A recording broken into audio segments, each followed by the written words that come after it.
Okay. Uh, I guess you can just go ahead and repeat the spiel you were saying about quality of life versus convenience. Because I think I disagree with you on your definitions. But Yeah. yeah, go ahead. So the question was, do you think there's anything that has been ruined in Monster Hunter by the company trying to cater to new people over current fans? And my long-winded and very rambling answer, to be more condensed, is I cannot point to anything I think is ruined, mayhaps, but I can point to things that have caused contention and disagreement amongst the crowd that is usually more split by older fans and newer fans. Tracking being the primary example that I could think of, right? The matter of convenience and inconvenience versus quality of life, how people define that, how people enjoy or don't enjoy that, and what they think is most beneficial for the overall series and the identity of the combat itself. Right? I think it's probably one of the core factors of the games is that overall topic, you know? Yeah. So personally, I would say I tend to err on the side of preferring things like immersion and engagement over what people, so what someone like you, for example, might consider time wasting or annoying or like patience testing. I enjoy doing those extra side tasks because I feel more immersed in the role of my hunter tracking down monsters or writing out information in my hunter's journal, that sort of thing. Uh, I mean, I guess if that is going to be your perspective, then I'd be interested on hearing your take on stuff like fast travel. Because fast travel is one of those things where it's like, I mean, I guess there is like an in-universe explanation for how the fast travel works, but like, what would your response be to someone who requests that fast travel be removed to improve their immersion? Like, they don't really buy the scales, like the scale drake or whatever it's called. They The wing prefer drake. that they just have to, yeah, they prefer to just walk everywhere. So in that instance, so to preface, I have always hated the response of "well, just don't use it then" when someone complains about a feature. For example, like the Rurikon. I'm a big fan of Rurikon. He has spoken a few different times about the auto restocks and even field restocks from the tent in general. He wishes they were completely gone from the games. Like he thinks that you should bring what you packed, and if you run out, that's a skill issue. You need to go collect more stuff from the field, right? I don't think quite that far, but a common response he gets is, well, why don't you just not use the feature then? My answer to that Hmm. is most of the time when a feature is changed to that degree, it's because the developers have intended the game to be played using that feature. So if you Yes. don't restock, you're at a blanket disadvantage because you're not using something that developers intend for you to take as granted, right? So in regards to fast travel points, I would say that is a rare feature that is actually not that does not affect the gameplay in the way something like auto restocks would. So I would actually advocate for those to remain in the game, whether or not I use them personally, simply because at the end of the day, if you want to chase a monster down on foot, you absolutely can. And the only thing that will change is like maybe, I don't know, your if you're speed running, but then if you're speed running, usually a monster is kept in one area anyways. But I'm getting off topic, Speedrunning but has its own, like, set of rules, I feel like. Because speedrunning, you're throwing all ethics out the window for every time save possible. You know? all Like, morality. every exploit must be taken advantage of if you want to truly, or you can have your own parameters for speedrunning, and that's fine too. But like, Right. speedrunning is such a specific success criteria, so that's hard to talk about. But Yeah, to summarize, I would say fast travel in particular is not a point of contention in regards to the whole quality of life versus convenience argument because it doesn't affect the gameplay the way something like field restocking does. see, that's interesting because that's how I feel about stuff like tracking. I feel that tracking does not affect the combat in any way. Like, whether or not I'm good at tracking does not affect my ability to fight. And that's why I'm against tracking being a thing. Is it feels like it's entirely removed from the combat system, which I believe is the merit of Monster Hunter as a franchise. Yeah, that touches very strongly on what I think is the core discussion to be had, which is what is the identity of the Monster Hunter games? Is it combat? Is it hunting simulator? Is it immersion? You know, like there's a Yeah. long history of games we can look back to, thankfully, to help determine one's opinion on that matter. But that question is what I think fundamentally does like and how. Sorry, let me rephrase that. So how someone chooses to answer that question, I think, is indicative of what they consider to be most important or most enjoyable about the franchise as a whole, and that informs their opinions and decisions on what they consider quality of life versus just immersion. You know what I mean? Hmm. So for you, you would consider the combat to be the core. For me, I would consider like that feels like it kind of narrows the scope intended by the developers for me because things like ecology and world building have always, well, maybe world building less so, but there's always been ecological aspects of the game that have been majorly featured, whether in the gameplay itself through the behaviors of the monsters or even through side content, where there's art books and like in-game notes you can read that maybe don't affect the combat, but have all this exposition on how the developers took hours and hours of time to weave the animals they come up with as maybe not realistically, but as grounded as possible into the world rules of Monster Hunter, the games. So because of the time that the developers take to focus into that aspect of them, that's what I look to see as okay, their intention is not just to have combat, their intention is also to have these other features that support the sense of immersion as being a hunter with real ecological features. Does that make sense? Yeah. That's an interesting way of putting it because as someone who doesn't care at all about the ecology aspect, like because it's I've only played Rise and Wilds, but like I do Hmm. not get a particularly strong impression that a lot of effort was put into the ecology aspect of these games. Uh, like I feel like they declare there is an ecosystem, but I don't know how many like interesting interactions come about as a result of the hypothetical like ecosystem being a thing. But if they want to have that kind of lore and details, and they build it into the character or they build it into the monsters, that's fine as long as it doesn't impact the gameplay. But like, I don't want to hear about like I don't want them to make some bullshit monster, and then the excuse from the stands is like, oh well, in the lore the monster does this, so they have to have this bullshit move. Like Some people do that's actually make arguments like that, by the way, which is, you know, it's well, its yeah, own there are topic. people who like dog. That's just I don't understand. So, oh wow, I By the just way, looked your down at my mic is chat. slightly crackly. I don't know if you can fix that on the fly or not. Uh, If not, it's fine. yeah, I don't know if it's me or Discord. It's sometimes hard to tell because when I make my own gameplay recordings, it comes through pretty clear. But then some people say that my voice is whack as well, and I usually Okay. talk in Discord. So, like I said, I'll send you the raw file, and you can decide if you want to use it or anything later.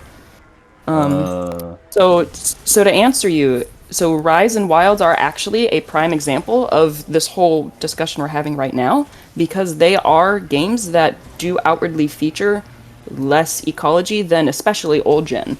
So, you know how every monster has like an intro cutscene when you fight its Yeah. official quest for the first time? So those are unofficially dubbed ecology cutscenes. And the reason for that is because in old school games, you would get cutscenes of the monsters specifically just displaying their ecology. Not, I'm granted haven't played any of these super older games, so I could be wrong about some specifics, but you would have scenes like Rathalos hunting Aptonoth in a field, or Kongolala just going about its business. Like it's hard to think of specific examples off the top of my head, but there was a lot more focus in the older games on this level of ecology through the cutscenes and through some of the combat and mechanic differences than in the newer games, and I think that is one of the bigger things that has started to shift for the newer audience. Specifically because a lot of I don't know if I could say a lot of people, but there's definitely a sizable portion of people who think like you do, right? They're there for the combat and for the mechanics and for digging into the numbers of the game, as opposed to the immersion and the world and the monsters themselves, right? Mhm. And I think there's something to be said for the fact that I personally would say both groups are able to be satisfied with a middle ground that I don't think they've necessarily found yet. That's my belief anyway.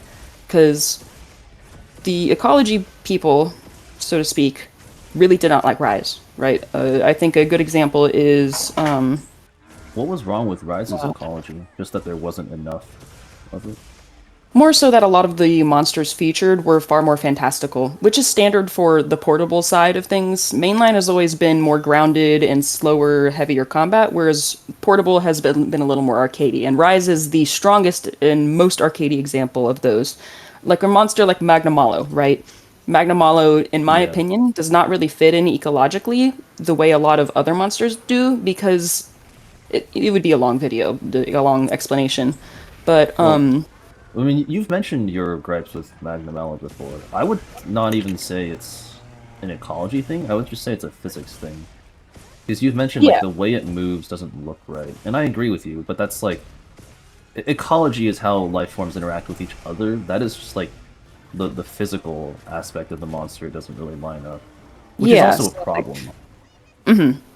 my favorite YouTuber who talks about this sort of thing is Unnatural History Channel. He's a dude with I think it was like 2 or 3 degrees in ecology and biology and that sort of field, where he Mhm. uses his real world information and education to draw analogs and expound on what he theorizes could be more like he basically takes the given ecological information that we have from the games that the developers have provided and then expounds on them with, well, if they do this and they do that, this real world analog does these things as well. We can extrapolate that maybe the fake monster does this other behavior that the real world analog does. And then at the end of the video, after he's put down like his theories basically, he discusses his personal opinions on the implementations of the monster both as a fight and as an ecological aspect of the game. I love his content. I'm like super freaking unnatural. I'm like a UHC pilled. Mhm. But most of the time, you can identify that there's a trend in the monsters he likes and dislikes based on how ecologically sound they are. And examples like Valstrax and Magnamalo are monsters that he outwardly holds a lot of disdain for because of how little they fit into the given physics system that the world itself has dictated as being standard, right? And I tend to agree with him on most aspects. I think the fight for Magnamalo was fun, the fight for Valstrax is fun, but conceptually as monsters, they don't really make sense even within the world. And people, I've had all kinds of specific debates with random people when this opinion comes up. Well, Valstrax is this, and Valstrax, he has this thing when he does that. It's like, okay, sure, but you can still tell that they're stretching the monster more than they would for something like Rathalos or Kulu you know? And that's fine, I get it. I don't think there's anything wrong with that, it just doesn't fit to my taste. So Rise is a much stronger example of preferring combat and the kind of cool factor, so to speak, and I don't think there's anything wrong with that because it's clearly meant for a slightly different crowd, right? So even if it's not my personal favorite Monster Hunter game, I can still look at it and see where its strong points lie and admire it for that, even if I don't click with it as much as maybe you do. I mean, I don't like Valstrax either. I don't remember much about it, but I I remember you do. complaining to me about his Risen fight. Risen Valstrax. I remember Malbino being like by far the hardest fight in that game, but then I fought Risen. I was trying to do Anomaly and Risen Valstrax, and like Off the I anomalies. was I was just getting smashed. And like Yeah. knowing there's a Hazard version of those two, like I think Risen like Hazard Risen Shigaru I could do fine, but like I can't even consistently beat like Anomaly, Valstrax because I mean I think I get where you're coming from with Valstrax because Valstrax doesn't really feel fantastical in the same way that like Uh, what's that floaty wind dragon? Alumu? Amatsu? Oh, Amatsu Amatsu. feels like a mythical creature Yeah. versus Valstrax feels like I don't know, like the Flash or something. Like he's not fantastical. He just has superpowers, and his superpower is like jet boosters. Yeah. I agree. I agree. I mean, now I'm thinking, because like, okay, I don't know how long we're gonna spend on ecology, but like, I'd be curious on what is it like unnatural history? You said that channel, like Hmm. how much they talk about like food webs and like trophic cascade, because Quite one a of bit. my one of the reasons I have never fully bought into Monster Hunter as like it's something you could actually get something from as like a genuine biology like study slash research kind of thing is like Hmm. I don't know if the format of the games supports like an actual realistic food chain because there's there are so many monsters that are just like similar size and they're like huge chunguses and then you gotta wonder like what do How are these they things getting eat? fed? Yeah. Yeah, like that's I mean that's like one concession you could make in order to prop up the rest of the system. But that's one of those things that I've always been like, I don't know if you're gonna get me in the door if you're gonna have, whatever like No, I know exactly what you're saying because I've also had the same thought of like as I'm wandering around, we'd be like, oh, the Rathalos population is getting out of hand, and I go run to the map like the ancient forest, right, in World, and I look yeah. around and there's like a herd of like 10 Aptonoth, and I do like the John Travolta emote where I'm like, where are these extra Rathalos getting their food from? Like, Yeah. it's like this little herd of 10 Aptonoth, and one of them is one meal for this huge thing, right? So that is where I think suspension of disbelief is a little different for everybody, right? Because for Mhm. me, I am willing to accept that that is just a different rule of this world. In the same way that, like, if you were to port a Rathalos as is into the real world, it would immediately be crushed by its own weight, right? We all Yeah. know that. We can all identify that none of these creatures would be able to fly because the wing loading ratio would have to be insane on any one of them. And the only monster that comes even vaguely close to that is Basiljuice. But even then, his wings would need to be like triple the size, right? So it's just this whole spin up of where you have to be able to separate realistic and grounded as concepts and then choose where your personal definition of grounded lies for Monster Hunter.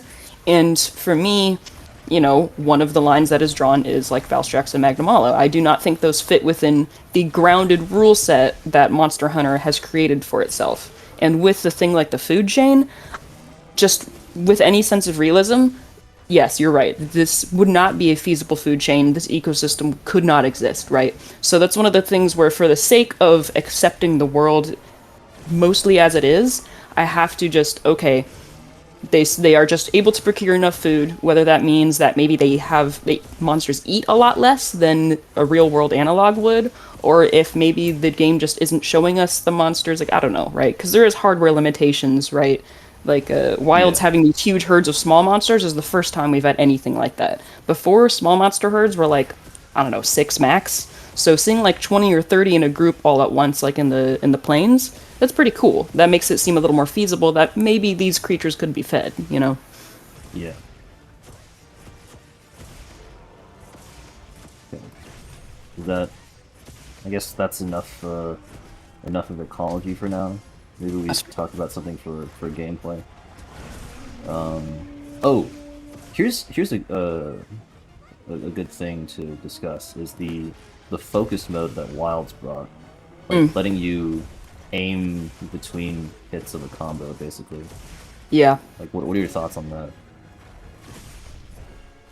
So, firstly, I would say it differs a lot for each weapon, right? Because something like dual blades isn't really going to be as affected by focus mode as great sword. Being able to spin a complete 180 in the middle of a TCS is a huge departure from the typical gameplay, right?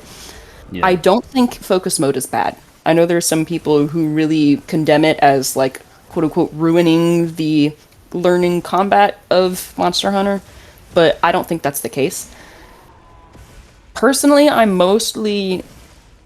would say there is some concern over people learning the games by starting with Wilds, which is a significant number of people because it had a really strong advertising push. It came off the back of World and Rise, and there's a whole lot of people who've only played Wilds in terms of Monster Hunter, right? I do think there is some concern in learning to play the game with focus mode on, because then going back to any older title, even the most recent one, Rise, you no longer have that, and it could feel like a crutch, where now you have to basically somewhat relearn combat because positioning becomes a lot more important, right? Yeah. So, like, there's a quote from someone I was playing with that I always think of.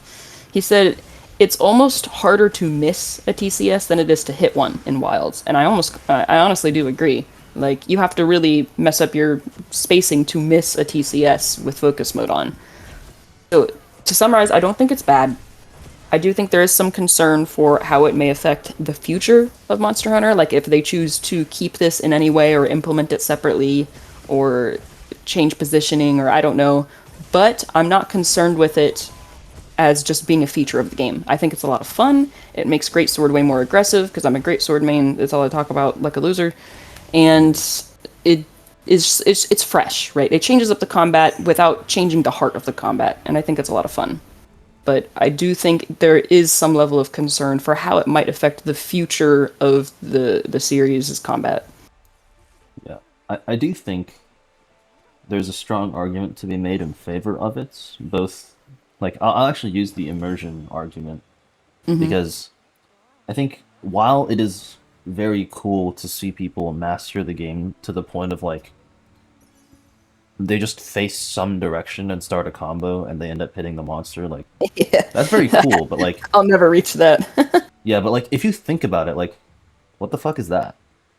Like, is the monster blind? Are they just gonna when you learn the game to that degree, it feels like the monsters become less alive, you know, like they're a little too algorithmic. Yeah. No, I actually agree with that. Because and that's so.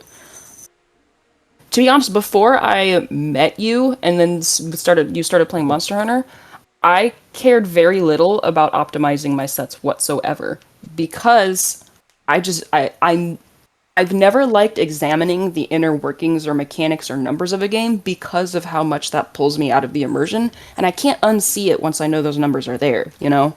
So Hmm. before I started playing with you, who is the most like mechanically and number-minded player I've personally played with, I just Hmm. never paid any attention to it. I never wanted to. I had enough fun just fighting the monster and maybe taking some carts here and there and having long times.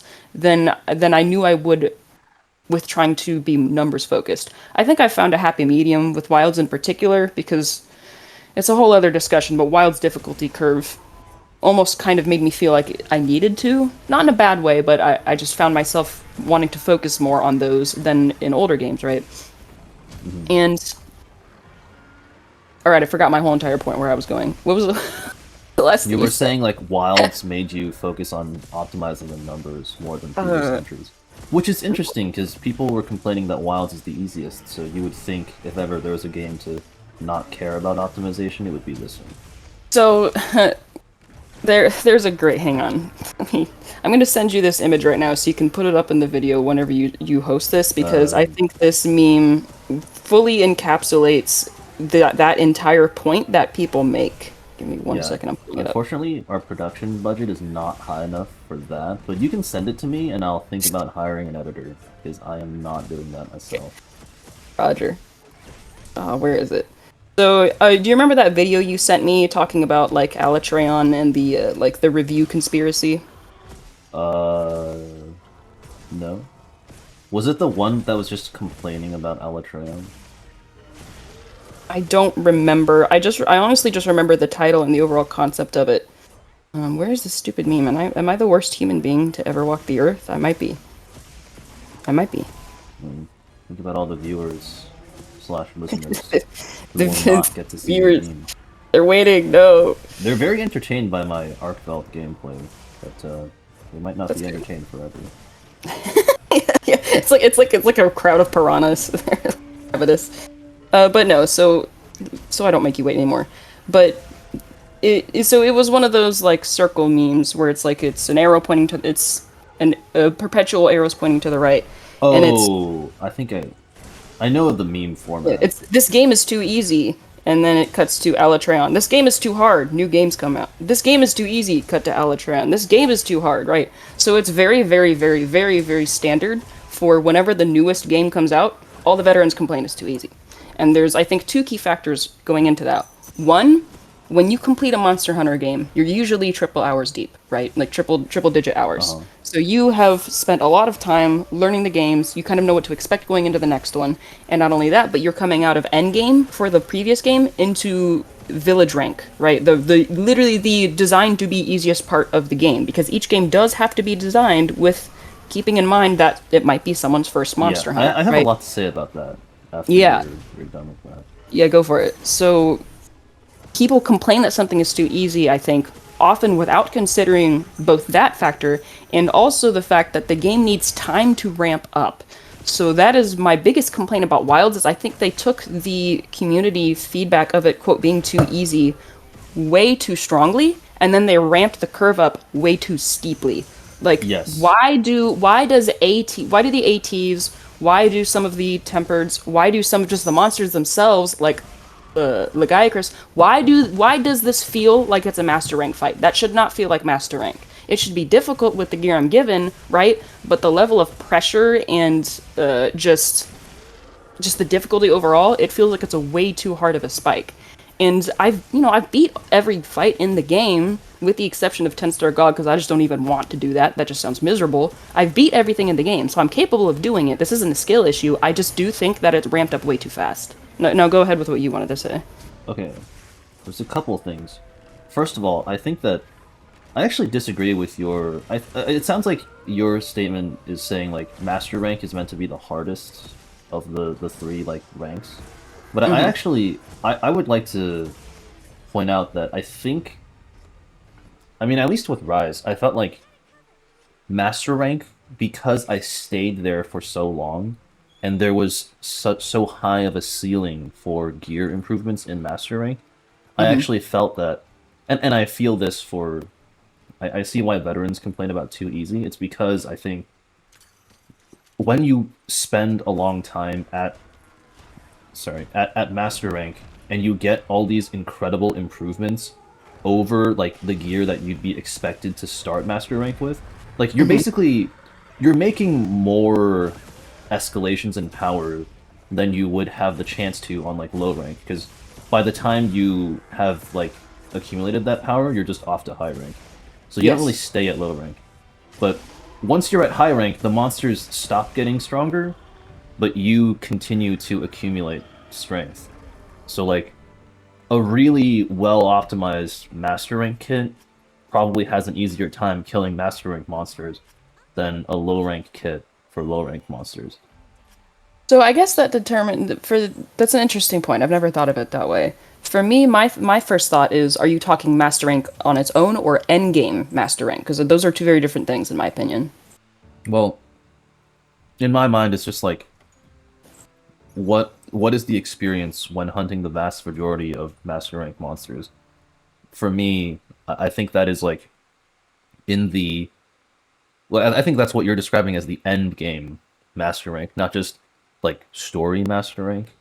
You know, like there will be a story for master rank, but like once you're past that, like the equivalent of what we're in right now before the expansion, like we got through the high rank campaign, but now we got these additional things. We got Gogmazios parts. We got uh that's all we got. Like oh, like the armor super duper upgrade thing. Like those are escalations on top of what we started high rank with, Yeah. or like what was previously established. So now we are stronger than we were back then. So I would say, Yeah, so I mostly agree with you. I think Endgame is defined by, well, obviously it's post-story, right? But specifically, Endgame is that level of growing in power that you're talking about. And high rank has its own endgame because the base games always end in high rank, right? That pattern was established probably going Mhm. back as far as like Try when it came to like the ultimates and the G ranks, right? But specifically, starting with fifth gen, the quote unquote modern or new world games, it's always you have a base game that's sold that ends in high rank and has its own mini end game, and then you have the DLC expansion that releases that introduces all of master rank and a much more expanded upon end game for master rank, right? So for me, Monster Hunter Endgame is once you start getting those upgrades and like augmentations to your weapons and gear that isn't just I killed a new monster and now I have a slightly stronger weapon. So for Yeah, me, now it's like rolling random rolls for stuff, I think, yeah, is the pattern I've noticed. yeah, there's always some level of RNG. I do prefer. I don't. Without starting that whole discussion, I'll just say simply I don't prefer some RNG, but I like to have some non-RNG to base off of, and then maybe a little RNG to sprinkle on top. That's how I prefer it. But Hmm. in terms of like the difficulty discussion, I do think at the end of the day, I don't know. I'd have to think on it on the way you explained it a little more to come to a certain opinion, but my gut reaction to your claim that maybe high rank is kind of harder based on your experience with gear is I would say that is up to how the monsters escalate in difficulty. So, for example, 10-star tempered arc tempered arcveld, right? That is easily the hardest fight in the game. Anyone who says it's not Really, is a loser and a freak and goes to jail forever. I would I'm say sending you 10 to prison. dog, Oh 10 well, dog. okay, that's fair. I haven't tried that one, so I can't But say like that one. there is clearly a separation of those giga fights. They feel like Yes. the uber bosses of this game. Like, I don't know if you know this, but Wilds is the first time that a 10-star difficulty rank has even existed. It's always ended at 9 stars for high rank before this, at least to Yeah, my awareness. once you're done finishing your thought, I have my own thoughts on Wild's losing its shit with difficulty. But just to summarize, I think in some aspects I agree with you, but I think it also depends on if you consider because getting better at a game comes from skill and experience, which are two different things, but they're closely intertwined. And once you get to that end game where you have all these different, power ups and abilities and augments and stuff, I think it's just up to what the developers give to you. Because, for example, in World and Iceborne, right? Once you kill Fatalis, that is the final fight, right? And if you have his gear, it literally trivializes every single other fight because that gear is so overpowered to the point where it was actually a Yeah. complaint of the community that the gear is so ridiculously strong there's no point in using anything else.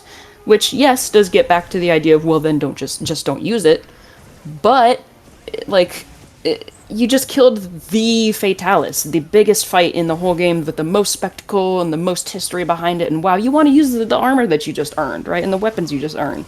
So to come back to it, I'd have to think on it more to say for sure. I may agree with you, I may not. It's hard to say, but I do think there's a difference between the story master rank versus endgame master rank. I would say story master rank is probably where you'll have the most overall difficulty since you don't have access to the upgraded stuff compared to high ranks story game.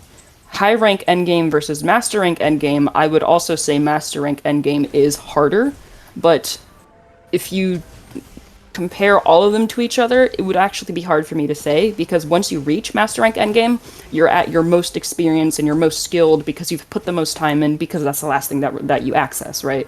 So I Yeah. don't know. It's an interesting point that you brought up that I would really have to think about. My thinking, or part of that thinking, is like considering how easily I can mop up 10-star AT arc with my high rank here. I doubt any reasonable version of master rank Archveld is going to trouble me.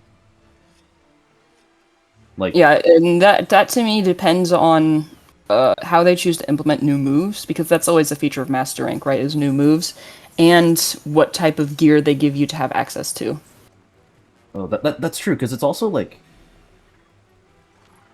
to get back to what you mentioned previously with like 10 stars, like an unprecedented difficulty level. I Hmm. feel like Wilds has kind of lost the sauce when it comes to like how much they're putting into master or high rank Yeah. and like not saving for the DLC because now we have like Exactly. 3 degrees of escalation for like I think 4 degrees of escalation for like raid out because you know there was 7 star raid Yeah. out and then there And was then there's 7 star eight. AT and then there Yep. was 8, 9, and 10 star AT raid out I think so like So, so that's so AT, many if I remember correctly, actually, let me look this up. Arc tempered Ray Dowd. because uh there was definitely a 9 AT raid out or there was a 9 raid out like tempered raid out Well, and then there's also like a he 10 might have star released it arc eight, tempered. if I remember correctly, because I'm pretty sure. Oh gosh, the squid. Not Uthuna. Oh my word. What is the uh fire squid? new Udra. New Udra. I'm pretty sure he released as a 9. No, And that's because their release cycle was botched. Like half of them were released. Like the ATs didn't all come out with the same star rating. yeah, that's what I'm saying. So let me look here. Okay, I found an image of it. I'm pretty sure. I'm getting pranked. Don't give me ads. Yeah, the original AT Ray released as 8 star, and then I think New Udra was the first one to release as 9 star, and then all of them got 10 star versions. So Yeah. I don't think AT has a 9 star difficulty, if I remember correctly. It's been a while. Okay, but there's still like there's so many degrees of escalation Yes, for from this. like base tempered raid out. It's like, what does master raid out even look like? You know, like Hmm. is it even going to be harder than what we've already fought? Because No, if it's I not, then it's a joke. But like if it is, then holy shit, you know. Yeah, they've power scaled themselves up into a corner where now I'm genuinely worried about how they're going to implement difficulty in Master Rank because of how sharply they've jetted up the difficulty curve in high rank. Like high rank isn't designed to be a death march, and Master Rank isn't always either, but they have death march monsters at the end for the people who like those sort of fights. Like I get that, that's fine. But just the speed at which they climbed and the way they kept releasing and re-releasing versions of the same monster with just like a slightly harder fight and slightly different rewards, and the reward system is its own thing. I'm sure you also have a lot to say on it, but like just Yeah, definitely. can we just chill out a little? Just give me the normal one and give me like 3 max, right? The normal one, the tempered one, arc tempered. That's fine. I think that's fine. The fact that we have a harder arc tempered and also a harder tempered one and even harder, like just bro, just stop. It gets to feel a little overwhelming. Even if you understand what's going on, there's just so much to look at and all the different options to fight the exact same monster. It just becomes a little tiring. Yeah, because I'm realizing now, like, I've just been fighting a bunch of Arcvelds. Like, the 8 stars, I could do in Yeah, my I know. sleep. I just loaded into an AT hunt. I'm just thinking, like, Are you hunting right now while we're talking? I'm about to. Yeah, I was hunting a bunch of Arcvelds. But, like, Of course. I, How many have I, you done so far? 10? I think 5. Of course. But, like, I'm closing in on 300 total. But, like, I was just Nice. thinking, once the DLC is released, there's Wait, not going to be real this quick. giant. I want you to know that means you've had done an average of every one arc filled per let's see here, per 8 minutes. That is your average because I'm at 40 minutes of recording right now. Well, my times have been, like, 4 to 5. Like, between 4.5 and 5.5 minutes. So. Oh, true, because you have the time between quests. Yeah. That's true. You are an insane man. But anyway, I was thinking like the reason we have all this juiced gear is from like Gogmazios parts and the armor ascension or whatever. But like once the DLC releases, I assume the journey from where we ended the story to Mhm. master rank is going to be you talk to an NPC and then you go. So like if Yeah. that is the gap between the end of high rank and potentially a harder version of Archveld than any that we've seen thus far, that's unacceptable. That's completely unacceptable. Like Mhm. people were struggling with AT Arc with like Giga Juiced gear. Imagine with like base high end gear or like base high rank gear. It's just not going to be playable. Yeah. There's no reason to expect any typical player to be able to overcome that kind of challenge. So I can actually speak to some experience with this and kind of reassure that fear a little bit because I'm not quite that worried. So if you go, uh, I don't remember how far into World did you make it? Not very far. I attempted Anjanath, and I think I rage quit. Yeah, he was the big wall for everybody. But so for World, right? Uh-huh. So I played after Iceborne was completed. That's when I started. I think I started in like 2020, Uh-huh. or is it the 2020 or 2021 is when I started playing Monster Hunter, and World was my first one. Yeah, fifth gen baby, I know. But the very first monster you fight in Master Rank is Coral Puke Puke, which is a subspecies of the original Puke Puke. And in Uh-huh. terms of difficulty, it is a huge downgrade from Arc Tempered Nergigante and Arc Tempered Kushala Daora, like the high ranks, right? Because at the end of high Uh-huh. rank, you were fighting Elder Dragons, and then you come into Master Rank and you come up to this little pink thing, right? But the way, and this was granted my first Monster Hunter game, so I was still learning the mechanics and combat. So maybe this experience might be different now that I'm much more familiar and have many more hundreds of hours than I used to, right? But Coral Puke walled me hard because I did not realize that it punishes playing defensively and being at mid or long range as opposed to sitting up on its face. And so I got whooped. I carded and failed that quest like 3 or 4 times in a row before I finally figured out what I was supposed to do. And it wasn't even that hard. Like, if I go and boot up the game now, I have no problem. I could do it almost with my eyes closed, right?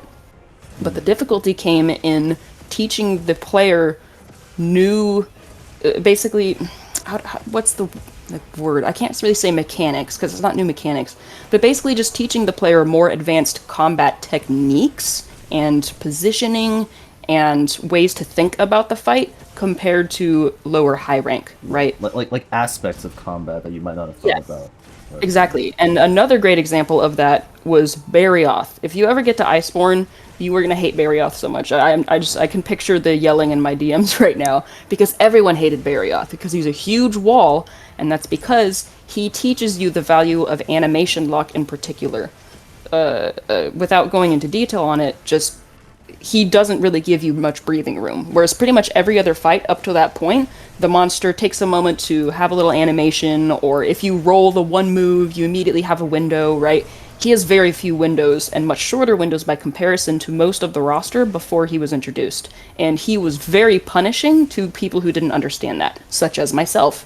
He was actually the only monster in the whole game that I did not do solo first. That includes Alatreon. Like, he's the only monster that I accepted help for because I was just tired of being stuck and I wanted to move on past him. Eventually, I was able to solo him just fine, but because he was so focused on teaching the player those mechanics, he was very, very difficult without having like ridiculous BS moves or super hard hitting punishing stuff. Like once you know what you're doing, he's just any other monster. So I have hope that they'll continue that trend in Wild's Master Rank Ascendance, where they teach you new aspects of combat instead of just making something stupid hard, you know?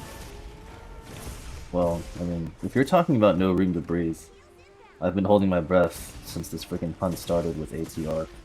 Are you doing He AT? is very aggressive. Yes, he I'm is. doing okay though. I thought I'd be doing worse. I still can't reliably kill him. I definitely fail him a lot more than I'd like to. Oh shit. Which kind of sucks because I really love his fight, and we've talked about that before. But Yeah. like, I have very few complaints about the moves and the fight itself. I think it's pretty fair for the most part. My only biggest complaint would just be the visual disadvantage you're at with all the stupid effects and the way he blends into the There world. was But nothing fair about what I just got hit by. Okay, I don't know how I got away from that. no, so Yeah. so just to bring it back full circle, I agree that I'm worried about Master Rank, but I'm not super worried about Master Rank. I just hope that they don't try to match the power scaling of High Rank, because then we're in for a long haul if they do. What do you mean by power scaling? You mean like the escalation of difficulty? Yeah, just the difficulty curve. I know that's not the technical definition of power scaling when it comes to talking about video games, but it's just what my brain thinks of. Like if you're gonna make Dogmazius, just make the 1. Don't make Yes. like a 9 and a 10, please. He did not need a 10-star version, bro. What is it you get? I think it's like the melding tick or whatever that you can use to turn into the different endgame I don't think it's items, worth right? it. No, I would think so. If it gave you like 5 or 6 of those every hunt, maybe. But don't you only get like 1 or 2? Whatever it is, I believe I did the math and I was like, I'm never doing this again. Or maybe Yeah. I just hated it that much. Because, like, it's such an oppressive fight. It's one of those. I mean, time so rarely matters in this franchise, I feel. But, like, when it does, it feels kind of bad, I think. Yeah. Like, I think time could be used in a more reasonable way. Like, I think. I've never done Fatalis, but, like, he has a time limit of 30 minutes, right? Hello? Oh, did my yes not go through? Sorry, I said yes. Yeah. So, I think that is an example of like, the game is kind of insisting like, okay, you need to get in there. You can't just stand back and do nothing. Whereas 10-star GOG is like, we balance this for 4 people, so you and your support hunters better make the most of your fucking damage, because Yeah. you only have 50 minutes. Like 50 minutes, depending on how good your team is, could be a struggle for like 4 real people, let Yeah, alone right. Kai and Nina. Because that's the thing with Gog in particular, right? His fight is set up so that you need to save your carts for the end. Because once you get to the end, Oh, if you're not passing those damage DPS checks, you are carting. Because after that, I forgot about after that, that. yeah, because after that first lay, right? Because the first time he does it, you can get him up on that little platform, but then that gets destroyed. So if you fail it again, that's a full team wipe, right? Assuming no Yeah. one's hiding out the camp like a little coward. So you're ending up at this point where like you now have to think about cart economy, if you want to call it that. So if anyone dies early on, if your team is at all struggling with damage, that could be a quest ender. After you've just spent, the 35, 40, whatever minutes to get to the final phase, you could just fail because of that DPS check anyways. Yeah, I think it's retarded that despite you being given a set number of carts, you can basically lose them all to a single failure. And Yes. the funny part is that only applies when you're playing with real people. If it's you and support hunters and you die to and you fail the DPS check, you can keep going because only you died. The support hunters don't count.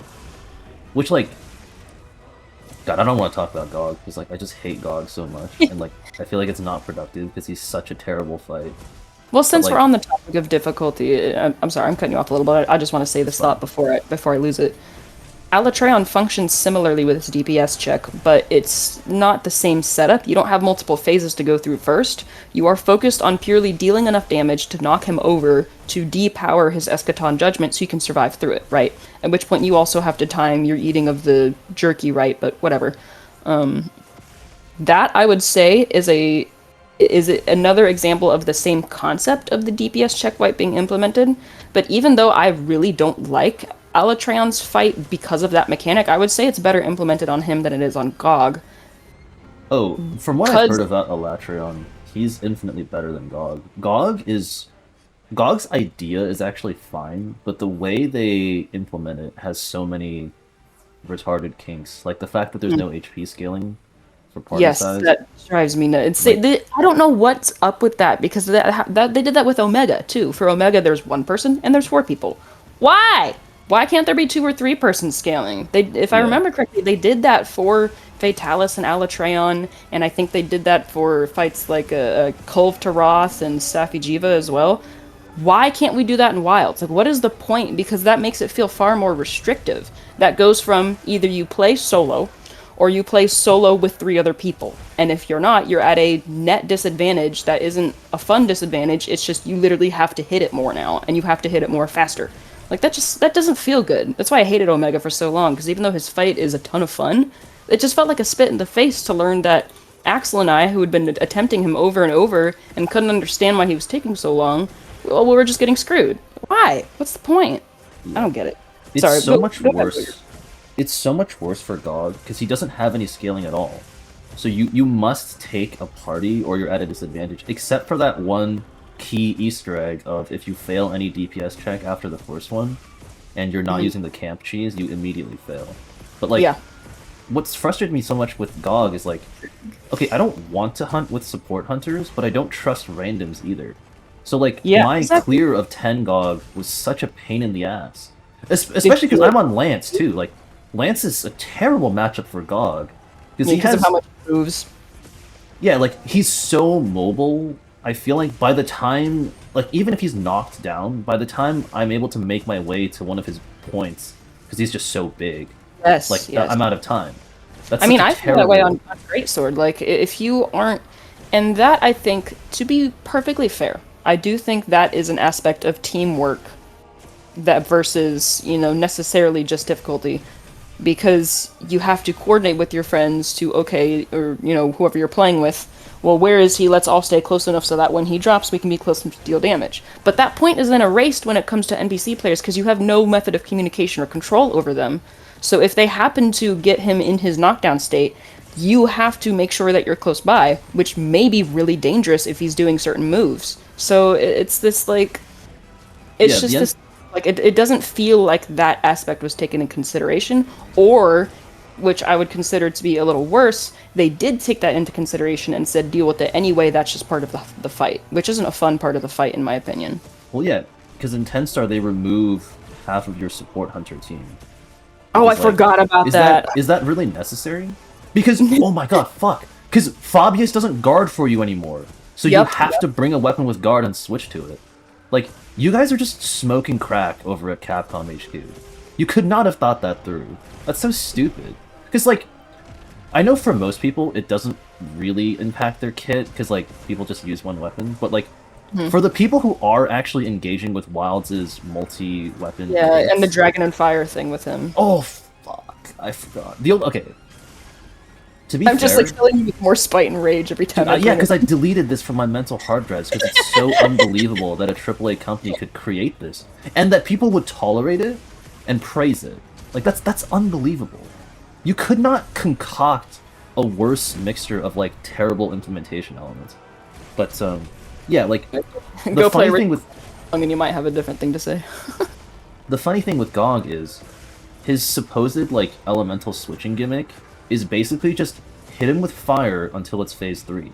So actually Yeah. you can just ignore the weapon swap system you're supposed to do between fire I and remember us talking dragon. about this too. Yeah. Yeah, just go to the tent and grab your dragon kit and then have your secondary be a shield weapon and then that's it. Like if I'm, anyone who is sorry. Go anyone ahead. who's Go ahead. actually engaging with the weapon swap that they intend you to engage with is going to have a bad time because they cannot Yeah. physically block. Yeah, because it's either that or they're restricted to bringing a weapon they potentially have no experience with just to make sure they survive that wipe. Yeah, so I personally am extreme. I know we're kind of just talking about the game in general right now, but I'm having fun if you are. Yeah. Just the I'm so disappointed. I'm so disappointed with the weapon swap system. I was dreaming like because when the trailers were out, right, and they were before we had any access to the game, right? Maybe call me an optimistic fool or call it copium, whatever. I had a lot of hope that Wilds was actually going to make some big strides in new positive directions, particularly with the weapon swap system and the story. The weapon swap system could have been implemented so much better. Literally, the first monster I think of, right, is Bareth. Do you remember him from Rise? I don't know if you fought him very much. He's The like little brown mud guy. I I remember him because he's the cousin of Gravios, who I hate a lot more. Because his head bounces. Yes. Yeah, so Bareth has changing elemental weaknesses, which is not super uncommon, but he's the strongest example of it. When he has his mud armor on, okay, he's weakest to water, which wears his armor off much faster. But once the mud is off, he's weakest to fire. That's because like ecologically he uses the mud to keep himself cool in the desert, so when the mud is gone, he's then like no longer heat resistant, right? That's the idea of it. Why couldn't we have a bunch of monsters that function that way to encourage us to interact with the weapon swap system? Why did we get 0 monsters that do that? Literally not one monster I can think of in Wilds actually has a given reason like that to any degree that supports the weapon swap system existing. There is 0 reason for the weapon swap system other than maybe GOG. And like you said, I that's think GOG doesn't even support it really. yeah, 'Cause because if it's- you're good enough, you can ignore it. Which I mean, you can technically say for any fight. Well, Yes, we've talked about the math, right? Like, I think Yeah. mathematically you should ignore it. You should always just use fire, because the time to swap is so insane that you're better off just getting hits in. Yeah, Element plus is that, so that awful. draws you out of combat, right? And it reduces the and like you have to, because once you get his arms weak enough, right? It's like a timer tick down. I don't understand the full mechanics of how it works, so maybe I'm wrong. But as I understand it, it's both time and damage based. So if you keep hitting them with fire, they stay soft, but once you stop hitting them with enough fire, they harden again. So you're already eating up valuable time by swapping to dragon in order to go start dealing damage. When you're hitting him with dragon, you're dealing a little more damage, sure, but he's also hardening much faster. So like you said, it just kind of doesn't really balance out. Why did we not get a single monster that has any sort of elemental weakness switching mechanic? I was so upset when I reached the end of the story and we didn't get a single monster like that. Because what was the point then? Why even have it? The only purpose I can think of for it is have one status weapon and one normal weapon.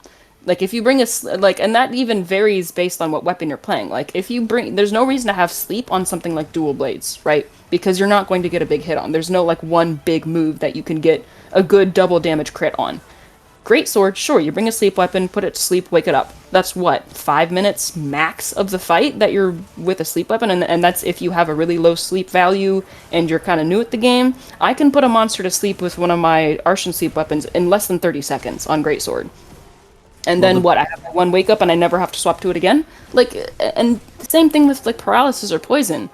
What's the point of the weapon swap system if you didn't give us any monsters that encourage it? And the one you did, it doesn't even make sense to you.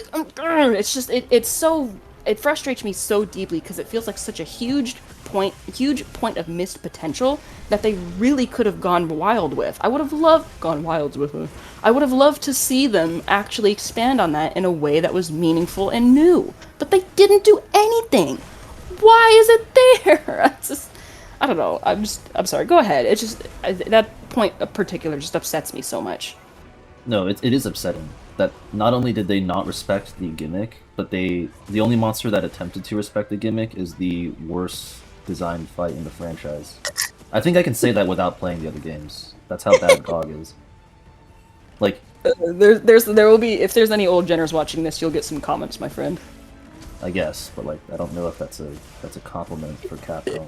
Like, I think there's so many problems with this game, and like they've introduced them over time. Like they chose to make these issues. Like status has just become worse and worse with every escalation of the monsters, because like not only do they have more health, but they have higher like ailment thresholds, so that the amount of hits it takes to get a paralyze is more. And then they're also more resistant to paralyze. So you get to a point where it's like, okay, well, I'm going to get maybe 3 paralyzes max on a 10-star, regardless of what my paralyzed stat is. Because just after a certain point, the fucker is not interested. He's not going to be vulnerable to it at all. Because of how the resistances work. Because basically, like, they have so much time to build up the resistance, I feel like. Yeah. And when it comes to it, too, like, for like a great example I can think of, right? So I learned Greatsword first in Rise, which is a hilarious way to learn Greatsword, but it is. And I had like, I don't know, 30, 40 hours in it. I was fully planning on playing Switch X for Wilds, but then I despised the stupid axe combo thing. And so I was like, you know what? I started learning Greatsword in Rise, let's keep learning it. So I was still learning Greatsword, was still learning the mechanics of this specific game, and I was still kind of new to really caring about the optimization of my sets beyond just make sure the monster dies. So when it came to the time trial for AT Ray's Pendant, that was the first time I was playing the franchise with the time trial in mind. Like, I literally never cared about time before those pendants. But I was like, you know what? I feel like I'm good enough at the game. I can give it a try. So the strat I used for 8-star AT Ray to get my A time was to put him to sleep under the rock in his lair, drop the rock on him, then immediately swap over to ice and keep playing, right? And that, I think, and the situations I experienced with my sleep weapon, there was a couple times I decided to try sticking to sleep, right? Just to see how it went. I performed notably worse in those because I would only get like one more sleep and it would come minutes after that first one. So I would be losing out on all of that ice element weakness damage just to get one more sleep so that one single blow can be doubled. Like you said, they've been trivializing status with the way these monsters have been escalating. And I know, whatever. There's people who are like, well, just don't use status. Status is for noobs. I've heard those arguments sometimes. I mean, it's in the game. But they're in the game, exactly. They're there for you to be able to use them if they want. So why are they borderline worthless? Like, I just don't get it.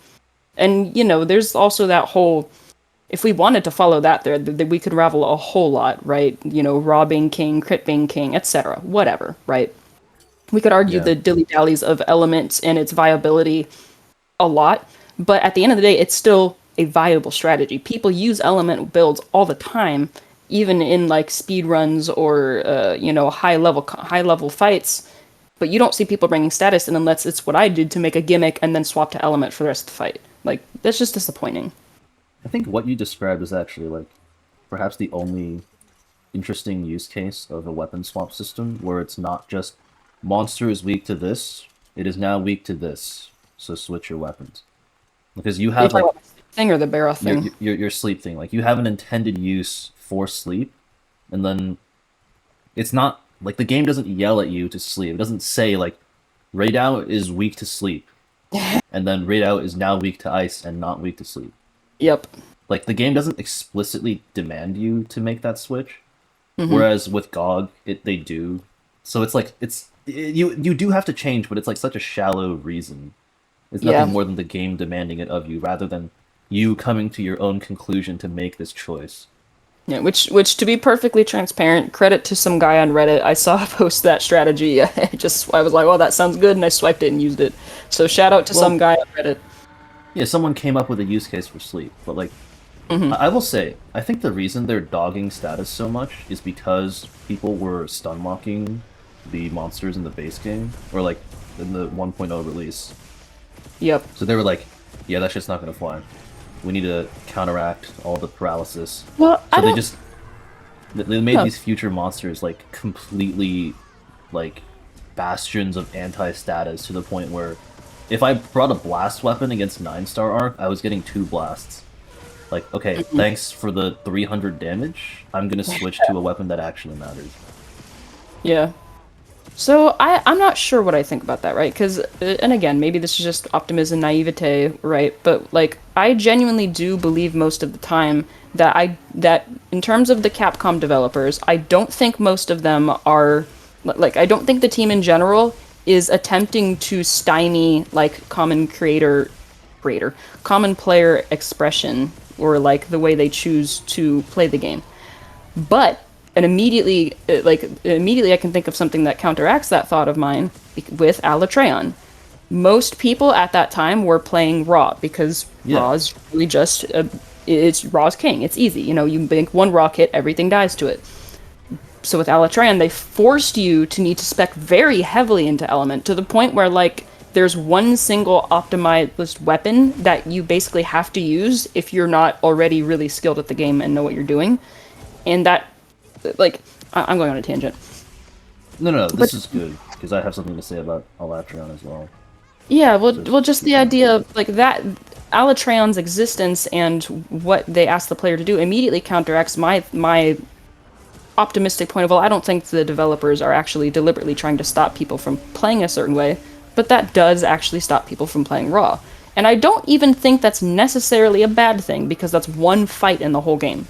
Yes, it's a very difficult one and it gates you off from the biggest end fight, so there's something to be said about that. But it's not just overall now Raw isn't as effective in this part of the game. Whereas, like with status in Wilds, it just literally basically stops working or being worth it at all for all of the endgame fights. You could say, right? I'm sure Mhm. someone would disagree, but everyone will always disagree with something. Just in general, I don't know. It's hard for me to want to assign deliberate intention to the developers. I prefer to just operate off of what I see as being like just how I choose to see it as this is probably how they always intended to implement it, but no matter what the intention was, it still isn't fun to have status be slashed so brutally. Yeah, a couple of things I want to address.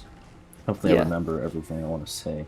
First, for Alatreon, personally, my issue with the studio mandated elements that Alatreon has is that it doesn't change what your. It doesn't. Like, okay, here's the best way of putting it. If, Okay. hypothetically, Alatreon could be beaten with. I almost said kinetic weapons. If he could be beaten with Raw the same way he could be beaten with Element, do you change anything about how you fight him, like the moves you use, the timings of the dodges, how you react. Like, I don't think any of that changes. It's just, No, not at all. yeah, because that's what upsets me about Elatran is it feels so arbitrary. It's not actually a gameplay change. It is just you chose the wrong weapon when you load it into the hunt, you lose. But if you So choose the right weapon, there is no gameplay or meaningful difference. It's just you chose the right weapon. If you take the yeah. same set of actions on raw or element, it's a completely different outcome. So here we go. So I just pulled up Alatran's hit zones because this is not honestly that important, but I would say there's one slight thing that would change, and that is Alatreon's biggest elemental weakness hit zone is his forelegs. His forelegs have a much higher value. Like, if he's in fire mode, which is his default, his forelegs are have a 0% resistance to fire, whereas his let's see here. Oh, sorry, I'm literally so dumb. Sorry, his forelegs take Zero fire. zero. That was a zero brain moment. Yeah, his forelegs have a 0.20 multiplier, whereas his head Uh-huh. has a 0.15, and his neck also has a 0.15. Whereas Raw isn't affected by that, as far as I'm aware. So if you were to go in with Raw, then maybe you could say, "Oh, I'd hit his head more often," right? But that's a very tiny difference.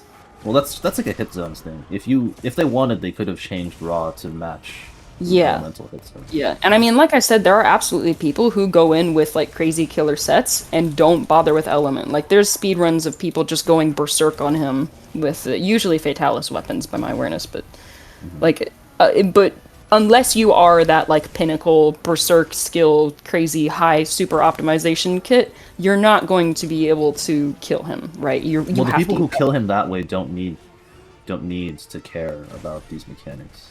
yeah. Like, if you've gotten to the point where you don't need to care, like you extra don't need to care. I don't know how to put it, but like you know what I'm saying, right? I do. Like I do know. this doesn't apply to the people who actually are having trouble. Yeah.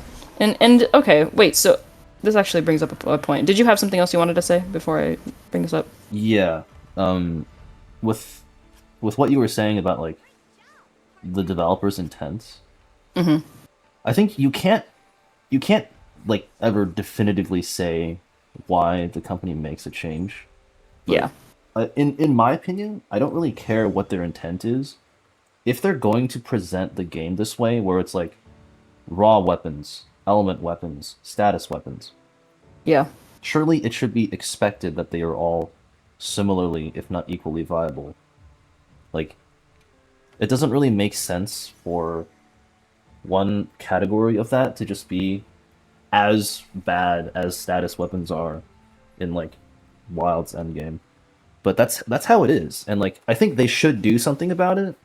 But for whatever reason, I mean, balance is not their strong suit. They did make 10-star God, so I don't know. But like, I think that is a failure on their part, whether they were intending to create that kind of balance or not.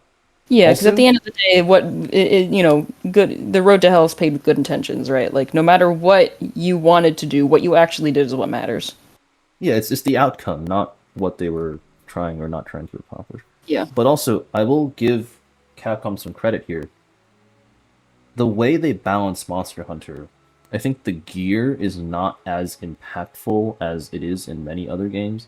Like, I know Yes. you don't play PoE 2, but like in PoE 2, there's like never a skill requirement whatsoever. If you were to copy like a really expensive build, like anyone could play it.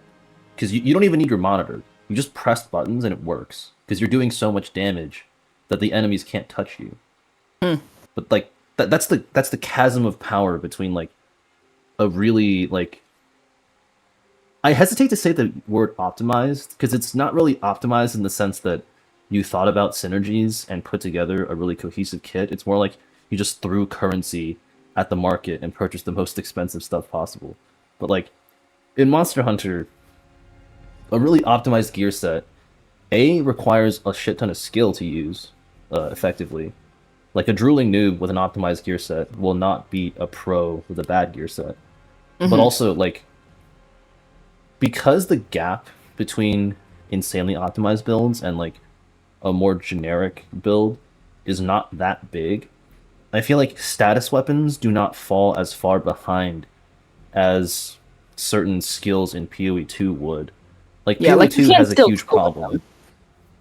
Yeah, like because if you just took away the element entirely from a weapon, like if I had to fight Arkfeld with Dragonblight the entire time, I could do it. It would just take longer, but like I Hmm. could do it. Yeah. So if you choose to, use poison, like some kind of serial killer or something, you would have a harder time, but like you could still succeed. And I think you could succeed within the like ballpark of what the developers expect from you in terms of skill.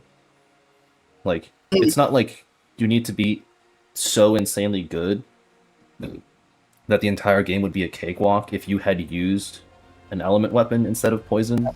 Like there's still Yeah, like comparable. I know what you're saying. Like there isn't some yawning gap between the difference in difficulty or viability. It's present, but it's not like you can't beat the game without like using element or raw. Yeah, because unfortunately, this is one of my biggest criticisms of Monster Hunter is like I feel like there's two layers of damage.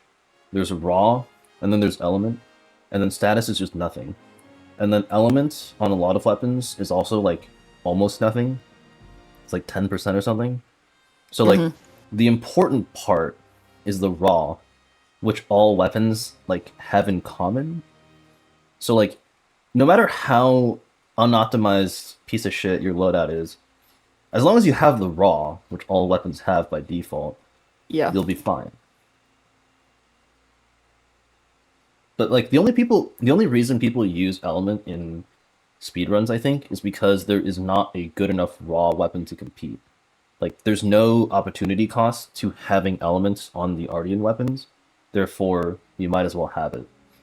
To Like be fair, whatever I'd is also best say it against the also monster. depends on the specific weapon you're using. And I mean, the Arshan with their own thing, which I'm still mad that the official game definition is Ardian. I think that's like that pronunciation is despicable.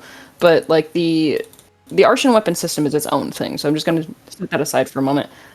Something like dual blades is going to be much more viable elementally than something like greatsword. Yeah, Greatsword yeah, of always course. want raw, but dual blades because of the nature of the way the math works out for like motion values and stuff like that. Element is sometimes I'm not a DB main, so I can't say, but it sometimes is the optimal choice with the weapon spread you have.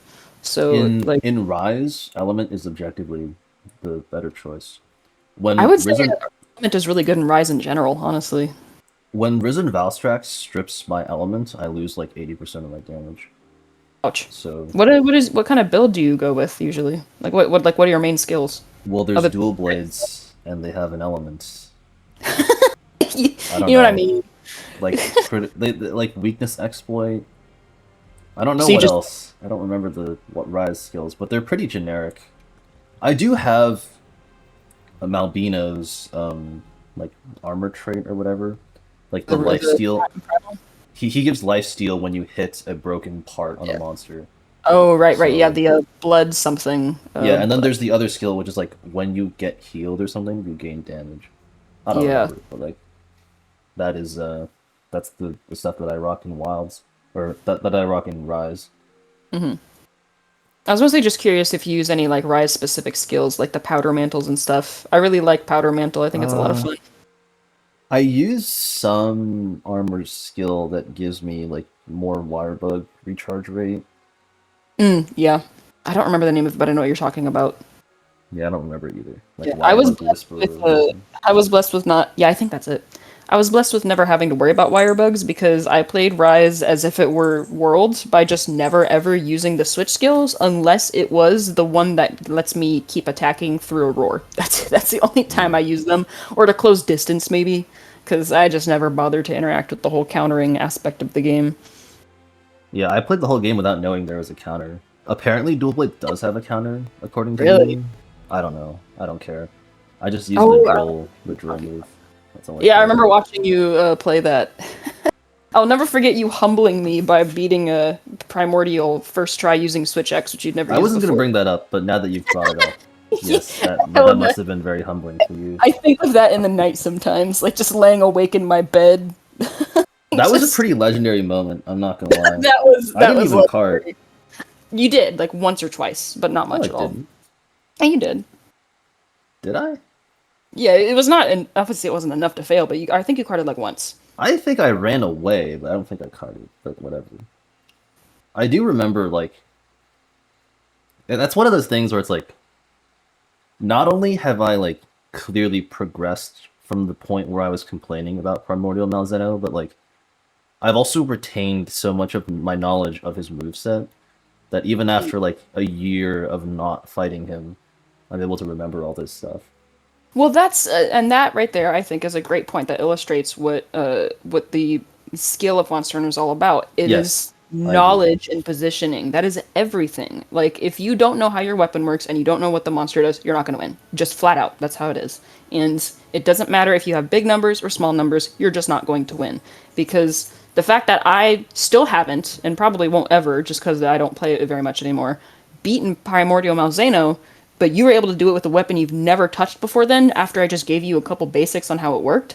That says a lot, you know? Like that right there I think very strongly illustrates what the combat is centered around and its experience more than anything else. Absolutely its experience. So to make it a really big full circle, to bring up one of our earlier points in regards to the overall topic we intended to start with, the identity of the games, the difficulty of the games, and how the games are moving forward for new players versus old players, I think at its heart, the game is still based on that experience being your foundation type of combat.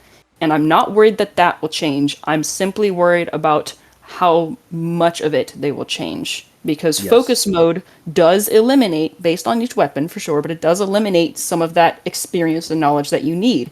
You no longer have to worry quite so much about positioning, and if they continue down that path, then it will start to change the core of the game's identity, which could be a good thing, could be a bad thing. In my perspective, if they went that route, I think it would be a bad thing, because that's what I think makes Monster Hunter unique. Yeah.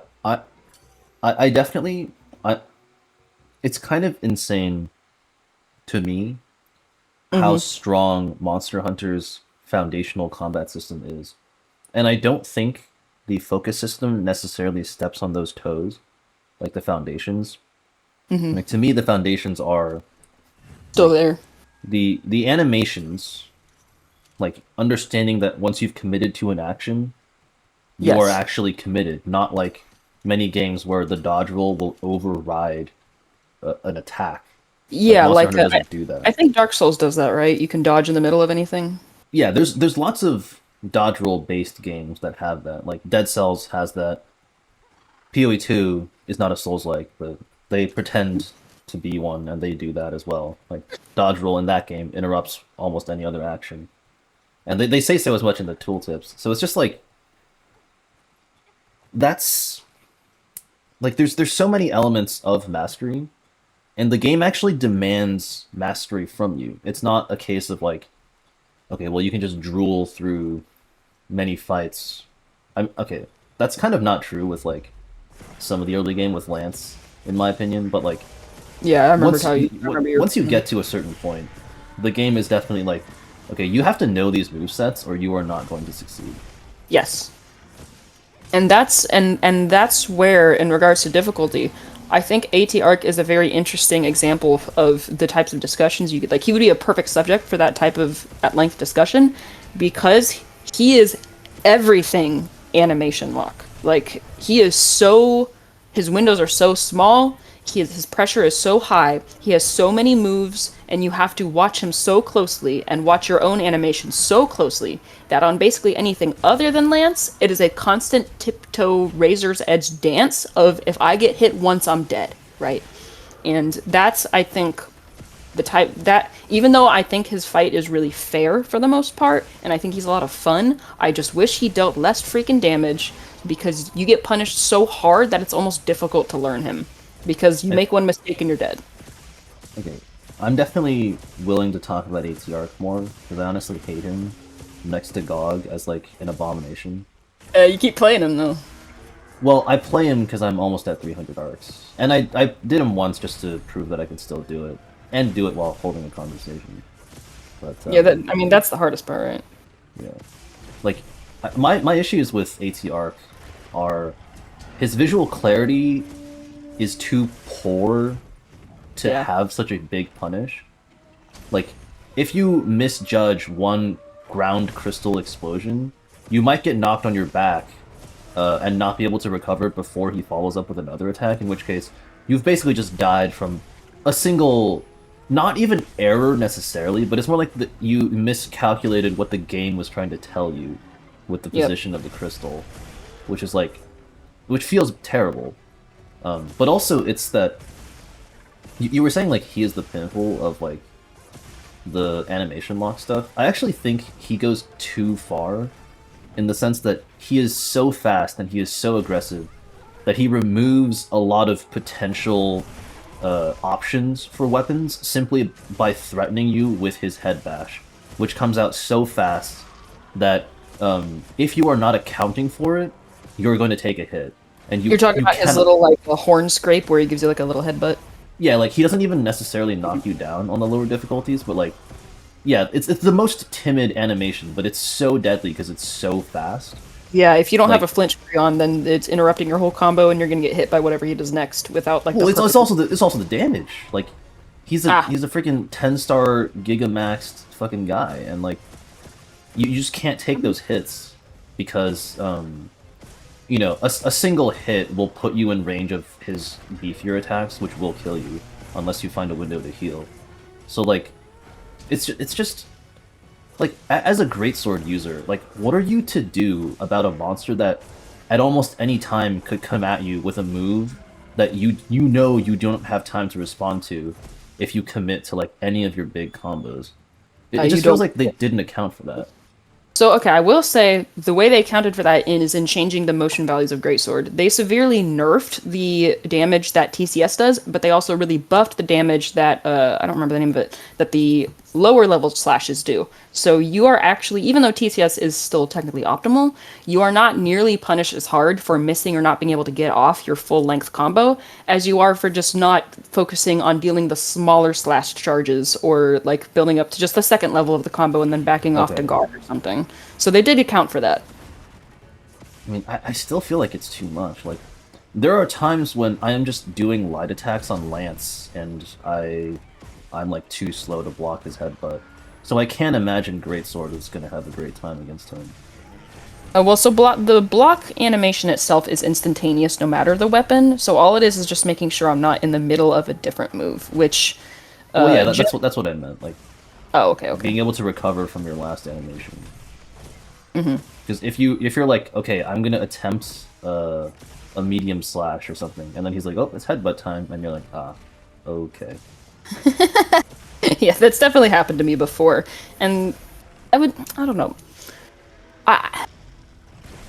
It's hard for me to really quantify whether or not I think he goes too far with it, because I'm able to beat it, right? And I would say I'm probably above average in terms of most players, but I'm definitely not the best player. You're definitely a far better player than I am, I would say, at this point. I That's personally... surprising to hear, You think so? considering I mean, I feel like Lance has a lot less nuance, and I don't really play Lance in the optimal way now that I've seen like the actual optimal Lance gameplay. Like, I don't do any of the massive build-up counter, like the I don't know what it's called, like Grand Retribution thrusts. Like, I don't really do any of those. Like, I have a specific playstyle with Lance that doesn't really, I feel like, prove as much.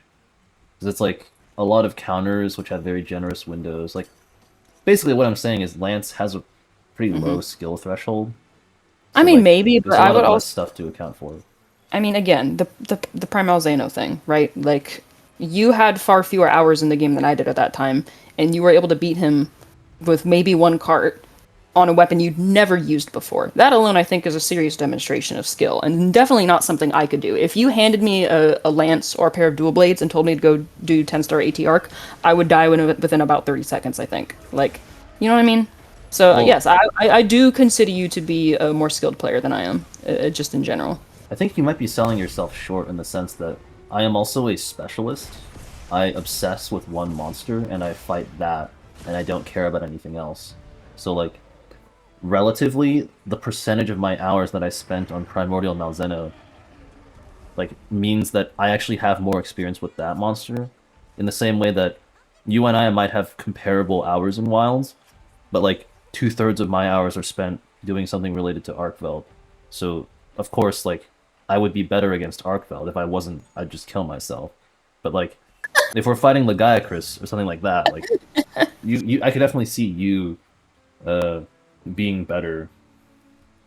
That's true. I do remember you and Balin getting totally washed by like, by a 9-star laggy while I was just having fun. I do remember Yeah, that. I've gotten better at Legiacris because I understand how to counter his giant lightning pools. I I've gotten remember. better at like Yeah. all the monsters actually since like I started putting together a new lance kit and then like trying out counters and stuff on new monsters. Like I kind of got more comfortable with their movesets. Awesome. But yeah, Laggy is a very high stakes fight because if I don't block or if I don't counter properly, then Hmm. that's a huge Yes. portion of damage. So I would say, okay, this is just me being, I don't know, just brain spewing.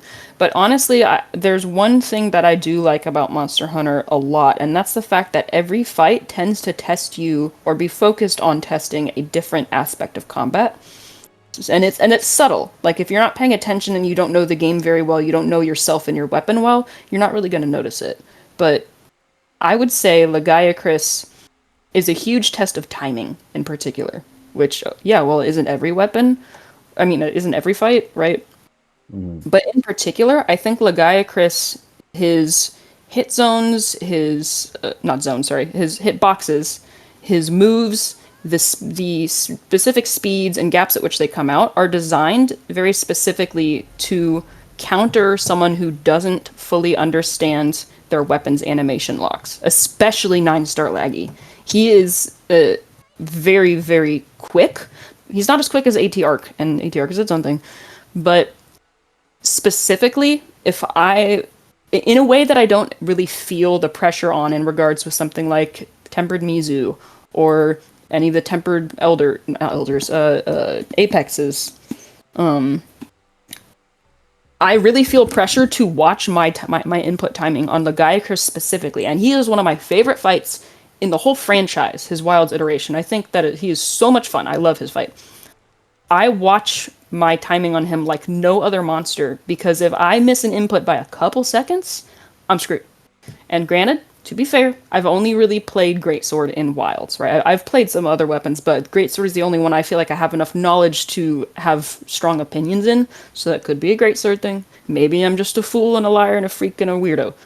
But Legiacris is just different in that way for me. And that's one thing I really love. Mizu, I feel like, tests timing and positioning because his hitboxes are pretty tight. Like, they're a little inconsistent, especially with his tail backslam. But if you know what you're doing and you know the direction to dodge and the time to dodge at, you can end up like a hair's width away from his like one hit KO tail swipe and then punish it really quickly, right? Oh yeah, I used that when I was doing the time trial with dual blades. Like Yeah, there's specific quirks about the moveset that once you know you can exploit. yeah, and again, maybe I'm just hallucinating, but it really feels to me like the developers do intend each fight to have its own sense of identity in what aspect of combat knowledge it tests you on, and it's usually subtle, but you feel its effects whether or not you realize you feel it or not. That's how I kind of feel about the games, and I find that really exhilarating and really fun and engaging, and I love that sort of challenge because to me, it's not just now do the same thing you always do, but it's harder now. It's do something a little different from the way you normally do it and see if you can adapt. I love that. I think that's a lot of fun. Hmm. I don't think I have that same perspective on Lance. Maybe because Lance is all about blocks and counters, which have pretty generous timing, and like Mm, because Lance does can't really reposition, I don't think about positioning as much because like regardless of where I stand, I'm usually able to block, and if I'm confident, I can counter stuff. hmm. And like as a result, I'm not thinking about that element of the fight as much. But even then, actually no, fuck New Udra. New Udra is just his like fire ground is such a stupid move. I don't Talking remember about how I ended up beating him. Huh? Are you talking about AT specifically? I don't know if normal has it. All I remember is that when I did proof of a hero, I lost to New Udra because I was like, oh well, Is it he's his fire breathing new? at me. Is It's it not where as he he leaves some kind of damage effect on the ground that I could not avoid. ah I remember because yeah, I put on survivalist and it didn't do shit, even though it's supposed to nullify that. I was I so don't mad remember when that that one happened. specifically. I'd have to go back and look at it because I know there's like ground fire patches, but then there's also like the other ground fire patches, and that's where I think Monster Hunter like actually like serves to its own detriment with the different types of like damage and stuff because you have to just figure it out, and if you can't figure it out, you have to look it up because like the the skills sure don't explain which is which when it says this one prevents you from one fire patch, this one prevents you from the other fire patch. Good luck Mm, figuring it out, idiot. yeah, I just. Oh, you know what? That's an interesting thing to discuss is like weapon matchups in the game. Like, do you think Capcom has done a good job of accounting for the entire weapon roster when it comes to constructing monsters? Like, So that's not. Sorry, go ahead. Go ahead. I guess there's two parts to this question. Is like one, what do we define that as being? Because I think someone could have the perspective of like balance between all the weapons means certain like each weapon has X, Y, and Z monsters it's good with, and then X, Y, and Z monsters it's bad against. Or you can come at it from the perspective of how good of a matchup is each weapon against each monster, and do they stay within an acceptable range? Like, there's no outliers where, like Lance, I would say, against Gogmazios, is a failure to account for a weapon, where that fight is just completely miserable on Lance, because Lance's strengths get largely ignored.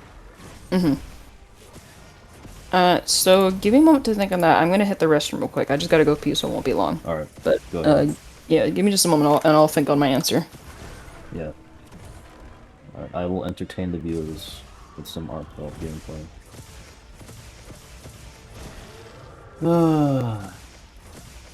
It is good to take a break from the dogshit combat of PoE 2, I'll say that. Here we go.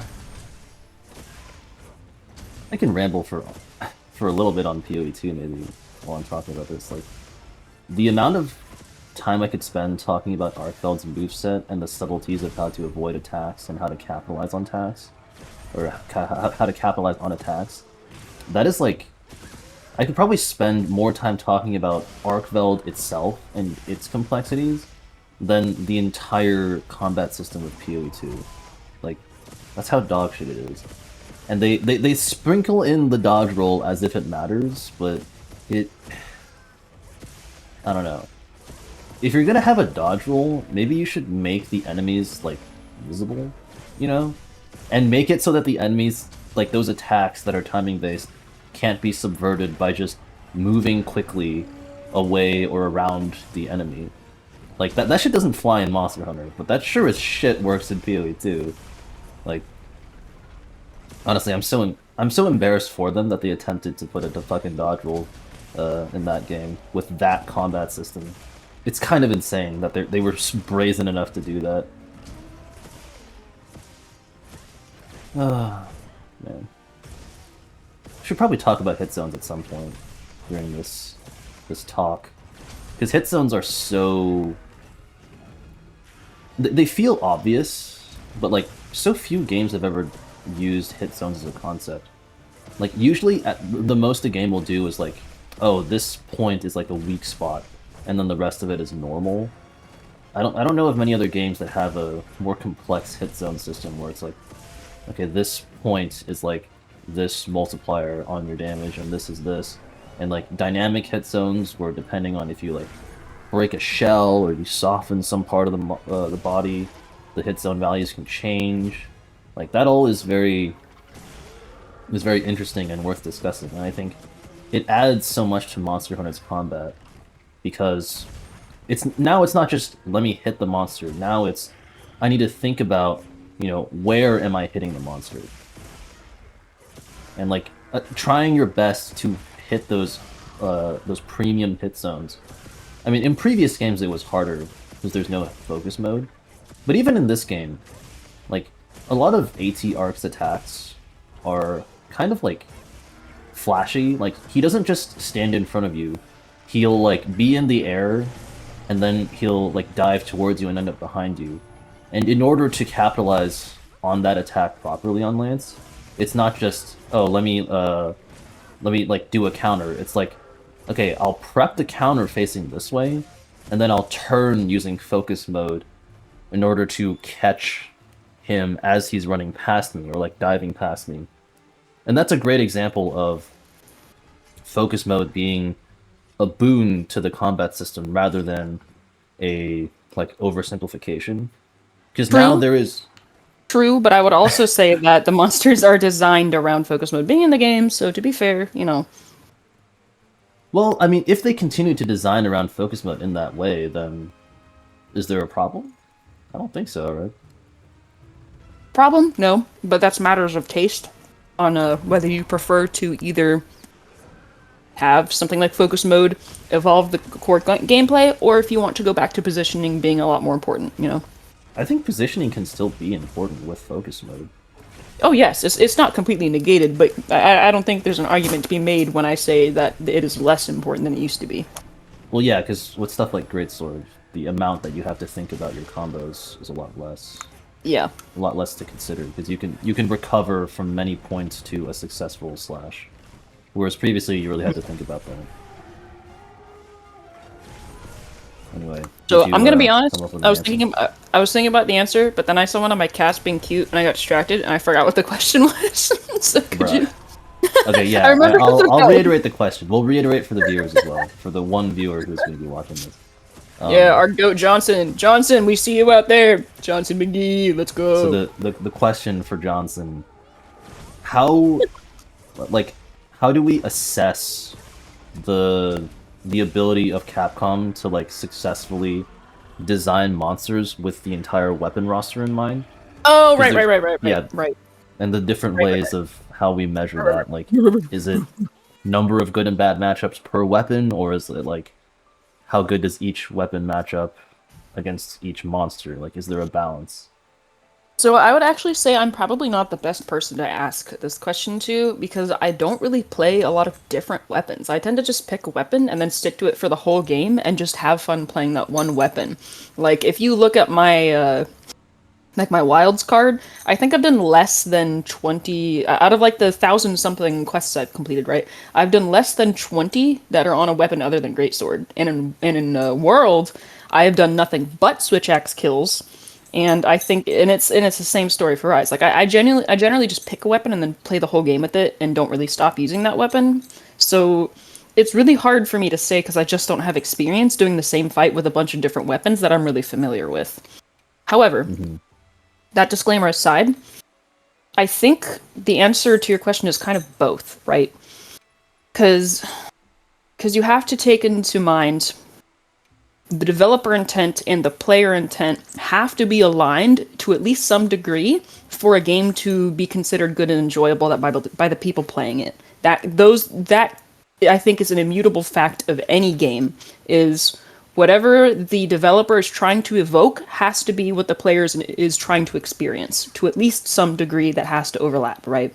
Yeah, I think So there's an understanding from players that whatever weapon they'll choose, they should have like a reasonable experience in the game. yes, because if the developers have given us all these different fleshed out weapons with so much nuance and depth to every one of them, then clearly they intend for players to use whatever weapon they want or multiple weapons. You know, they're all supposed to be viable.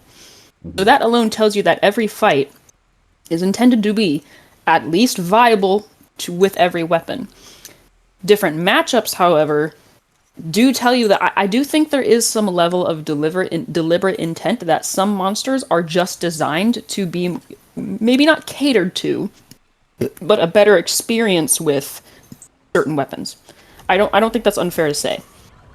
However, Hmm. the extent to which it's deliberate or accidental, I think, is maybe the crux of the issue, and maybe like what we're trying to answer is okay. Well, at what point is it not fair that this weapon really sucks on this monster, and at what point is it just, well, it's a little more difficult, but you can still do it. With your example of GOG and Lance, I haven't played it, but from what I've seen of your gameplay, what I do know of Lance and GOG, I do agree with you that it seems a little too unfair, just because the level of chasing and hounding and the nature of your like counter gameplay style does not gel well with his moveset pretty much at all, like as far as I've seen. Yeah, which is So- ironic because lance is one of the guard weapons, which you need to survive. It's the this guard stuff. weapon. Yeah. I can't wait for you to get to World and experience the Clutch Claw counter. I think you'll really enjoy that. Either you'll enjoy it or you'll complain that it sucks because it's different and then end up enjoying it later. I hate World Lance, unfortunately. The Wilds add so much depth to the Lance moveset. Is it just with all the counters and stuff, or is it focus mode, or It's what? the counters, but it's also like the basic attacks. It's just part of it is definitely focus mode, but like there's so much like when you block in World, there's no counter attack. I think you just block it and then you move on with your life. I don't know. Which- The Clutch Claw counter is... Okay, do you know what that is? No, but I don't want to play an entire base game just to find out that I hated it. So, okay. I'm I actually mean, going to... you can pitch it to me because I definitely enjoyed Dual Blades more once I had the wire bug, like meter burn move. Okay. So, just briefly, I'm going to send you this 14-second video that shows you what the claw counter is. Because you would definitely know what it is if you had done it. So, here. Okay. I just sent you the link. Just watch that real quick. That is the claw counter. Okay. Let's see here. I'm gonna pause my. I'm doing my 300th arc kill, which is also ATR. Right now. Okay, let's see. Go for This. It's counting. So, you do know about the... Do you remember, like, the whole point concept of, like, weakening monsters, right? With the claw? You not really. I don't think I used the claw very much. Okay. I didn't play a whole lot of worlds. No worries. Then just watch the clip real quick. Oh. I mean, that seems pretty neat. It seems more interesting than the typical guard follow-up, which is nothing in the world. That's kind of what I disliked about it, is like... Yeah, like, Wilds felt like there was more stuff to do. It was more than just a turtle weapon, which is how I used it initially, but once I understood more about it, I definitely wanted more of that complexity. Okay. Is there any... Because if I remember correctly, I think the move that you do in Wilds changes depending on if it was a perfect block or a regular block, right? I think it's called something different, but it does it's the same animation. You might be thinking of Retribution Thrust, which has an upgrade of Grand Retribution Thrust if you take enough damage before you do it. I have no idea. Okay, I don't remember how to do it, so I'm not going to do it in the in the hunt I'm doing right now. That's But fine. GRT is like, it's something like you block and then you jump back or something, and then you're like sort of preparing for a GRT, and then if you actually take a hit during that time, you'll get a GRT. And I think there's different levels of empowerment based on how many hits you took while you were in that like prep state. Interesting. That sounds a little bit like SNS's Perfect Rush. I don't think I ever figured out how to do that move, so I don't know. Yeah, I tried. Axel is a not quite SNS main. I had her show me the basics of it when I was doing Wilds, but the problem is she plays mouse and keyboard, and I play controller, so it was just like it was like trying to speak different languages. So I kind of understood it. But Perfect Rush is also a timing-based thing, and you can either jump back and do something that launches you in the air, or you can do a Perfect Rush depending on how you choose to implement the moveset. I think I know how to do it. I think I've done it before. I wasn't really impressed by it, so I just went back to pressing left click over and over again. I was kind of I didn't really You're get true Lance the main. full experience of SNS. So I guess to go back to your question, It's just hard for me to say because I don't play with a lot of different weapons. But overall, I'd say I don't know if because it goes back to the same idea, right? Intention doesn't matter compared to what you actually do, right? So if the player feels, and granted, this is kind of a dangerous thing to say, but if the player feels like a matchup is just not designed for their weapon, then that's what matters, right? Well, However, your brother thinks Kinsect Glaive is a very bad matchup uh, for Arcveld, but Cookie was saying like, oh, I didn't have a bad experience with Kinsect Glaive, so... well, that's exactly what I was about to say, right? Is that feeling is extremely subjective. Feeling is just one person's feelings about their experience, which does not necessarily mean absolutely anything at all. So that's why I think it matters to compare gameplay style, and then that's why gaming critique is just in the round is so fascinating and so messy to talk about because of how vastly varied the gaming audience is. What someone wants out of a game, how they naturally choose to play a game within the options given to them, what they value in terms of importance for what makes a game good. All of these things have so many options and so many varied just well, options, I guess. Like, how do you go about objectively quantifying so much of this stuff, right? And I think that's where, and I remember we've talked about this a lot, the whole concept of objectivity.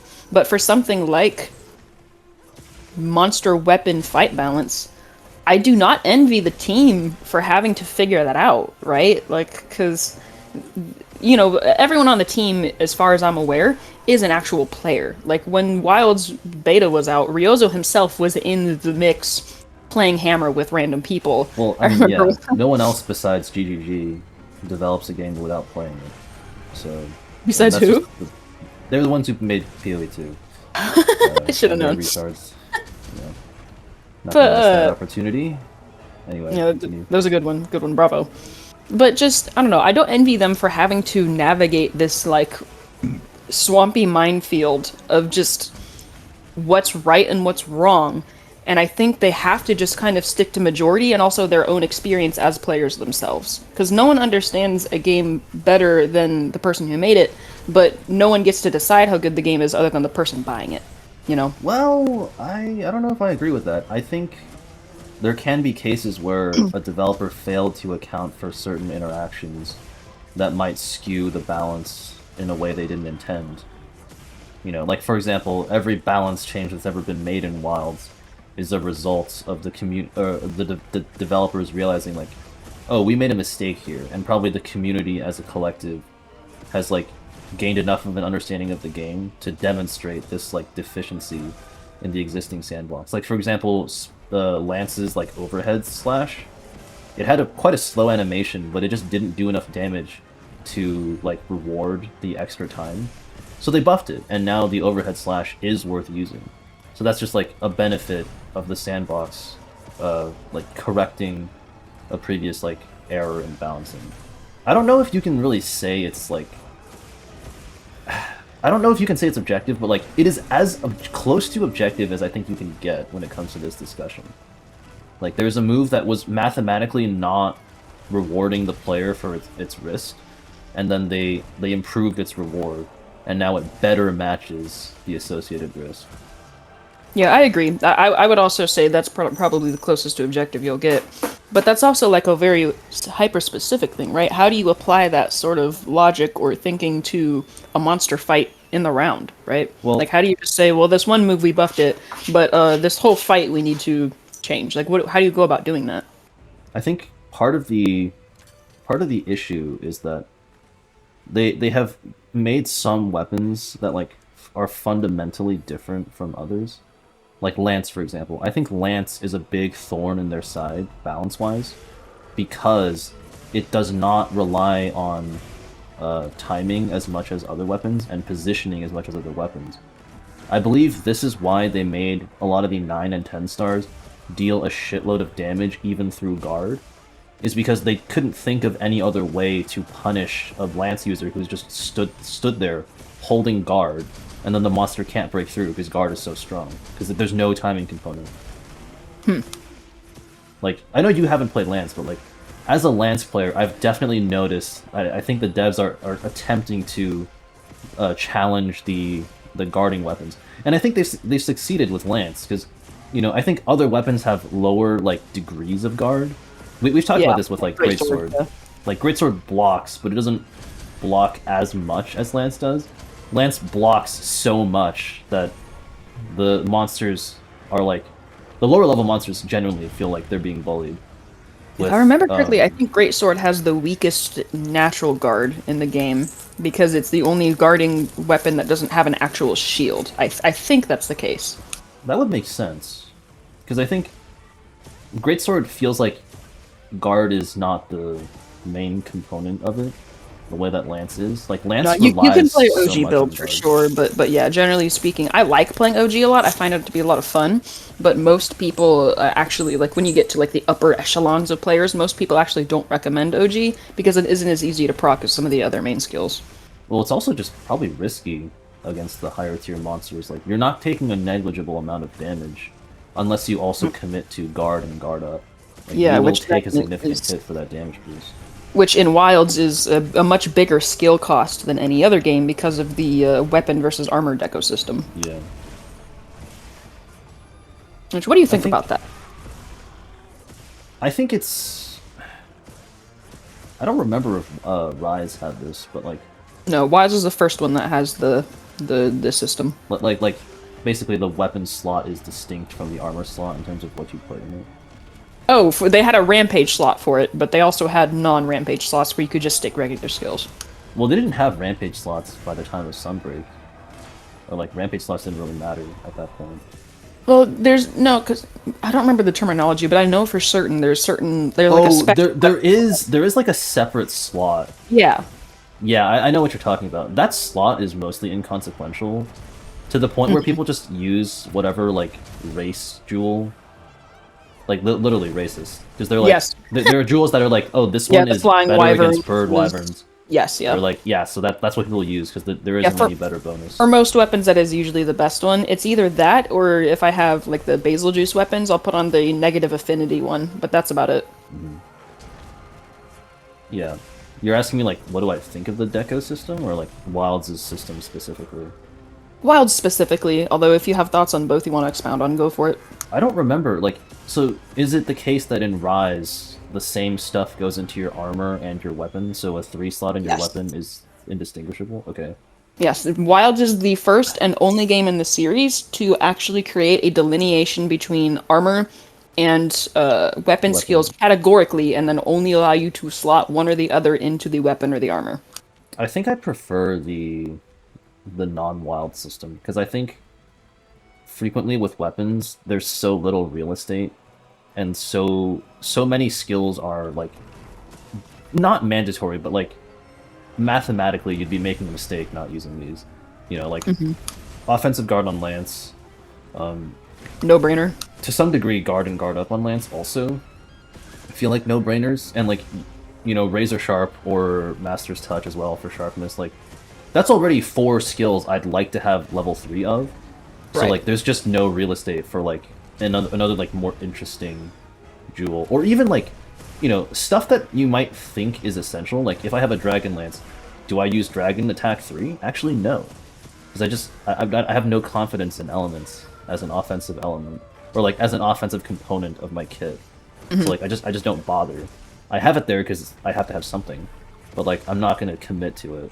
And I feel like if they allowed you to commit more slots to weapon skills, because those I think are the more interesting ones. Armor skills skills, tend to yeah. look really similar. It's like it's your weakness exploits, your agitators, your latent power. Like it's really very Yeah, almost samey all in of them Warhammer. boil down to, in one way or another, fight the monster and you'll get bonus numbers. It's usually what it just comes down to. Yeah, and it's also disappointing because there aren't very many defensive-oriented skills on your weapon or your armor. Like, the best defense you can get is probably Gogmasios' armor trait, which isn't even, like, a decoration-based thing. That was So- actually one thing I liked about Rise a lot. I'm sorry, did I cut you off? No, I was pretty much done. You can continue. That's one thing I liked a lot about Rise. So one thing I actually kind of disagreed with Rurikon about is, I mean, because what he does is when a Monster Hunter game comes out, right? He plays it, but then he streams Endgame, right? So people can join his lobby and hang out, and he'll just talk about the game as he plays it. And I remember very specifically watching him during his Rise era. He would talk about how, oh my word, what are we talking about? Where am I? What's happening? Weapon, My weapon whole and brain armor turned out. decorations. Yes, right. Okay, thank you. Jeez. So he would talk about how he doesn't like what he calls skill bloat in Rise, right? He thinks that there's too many skills. You can put too many ticks of all these different skills into your armor sets. He thinks it's just too much, right? I actually had a lot of fun with the variety of all the different unique skills that so far have stayed in just Rise, right? And while I don't think that should be the mainline standard. I don't think every game should have that level of skill crafting and like set building. I Why think not? it works very specifically because there is a level of detriment to where you get to the point where you're just sticking so much stuff on your hunter that that you have an answer for every single thing the monster can do. I do think the power balance between the hunter's tools and the monster's tools have tipped too far in the direction of the hunter, and that Wilds has the worst offender of it yet. For example, remember when you were talking to me about how you Oh. hated stun in World? Yes, we need to talk about that. Fuck stun as a concept. It's such a stupid mechanic. It's just a health bar, but you can't see it. That's so stupid. So I don't remember the intricacies of how it works, and I don't remember specifically if it shows the status building in World. It So does not. It definitely does not in Wilds. In World or Wilds? In Wilds, you just are stunned. There's no warning of how much stunned you are. Well, here's the thing. So here's the thing, right? Rise, I don't remember how stun works, honestly. I don't remember if I put on stun res or not. I just don't remember. It's been too long. But World I've played recently enough, and I have a strong enough memory of. Stun was a big thing in World. For every single fight, it was considered another punishment instead of health for you taking too many hits at a time, right? Or taking too many of a certain type of hit. Golly. So in Wilds, they basically completely eradicated stun until AT Arc. And they didn't tell you that going in. It's just suddenly you need stun res. What did you just remember that stun existed? Were you just scrambling to find different ways to throw difficulty onto this monster? Like, what was that about?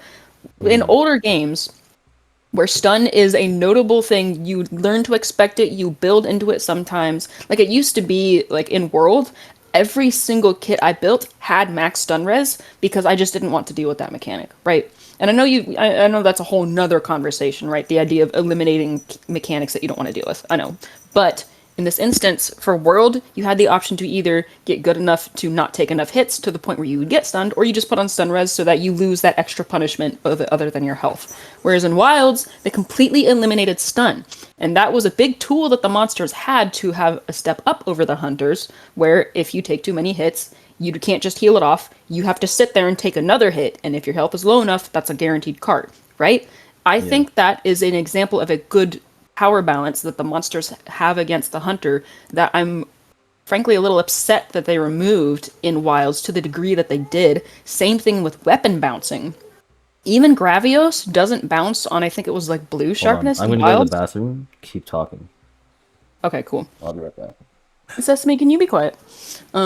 But just in general, like bouncing, stuns, the ability to pick up and put your traps down again, which I do think is a good thing, but it also fits into this category, right? Maybe, I don't know. But just the idea of, and focus mode as well. Focus mode does make it harder for the monsters to have power over you because you can face them or face the direction you want to face no matter what. Like, it just, at what point does generalizing the combat, which is the very first topic we wanted to start with at the very beginning, right? And we all just kind of rambled, and I'm having fun. I don't think he cares either. It's fun. At what point is generalizing the combat going to start hurting that experience-based system that we talked about earlier that determines the identity of Monster Hunter versus just getting rid of something that annoys people? Like, what is the balance there between quality of life and convenience? Can you be quiet, honey? So I generally am almost always going to prefer wanting to have that little more of inconvenience because it makes the hunt feel more legitimate. Like this is a threat that I'm facing, not just a bunch of code in in a box, right? Like I just don't want the series to lose that feeling of I have to be careful around this giant thing, or at least if I'm not careful, then I better darn well have the skill and the knowledge to back up the reason why I'm not careful. Because if you get sloppy or you don't know what you're doing, you get punished really hard. It feels like the way Wilds has chosen to do that by just increasing the speed, increasing the damage, increasing the impact, and decreasing your windows while eliminating or almost eliminating all these other minor mechanics. I don't know. I'm not really certain that I'm a fan of that, and I'm worried that they're going to continue doing it because it's following the sort of trend that Rise did of giving the hunter 1,000 tools and taking more away from the monster. I don't know. Perfect timing because I've returned. My opinion is Part of that the game. they're they can have or not have mechanics like stun. I think it's okay. There's a lot of stuff I want to address. First of all, the idea of skill bloat, like too many skills, I don't think that's really an issue because you're In limited general, or by just Monster Hunter? in general. Like I think the worst the worst thing that a new option can do is be completely worthless.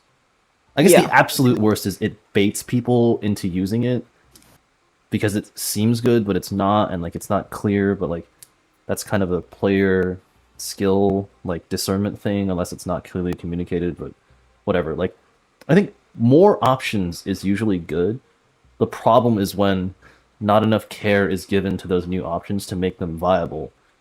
Because I personally, I like build crafting, and I despise that Monster Hunter's build crafting is just how many agitators and weakness exploits can I put on my gear. That is not interesting, but that's what I do with every monster with the armor decorations because there's nothing else to put on it.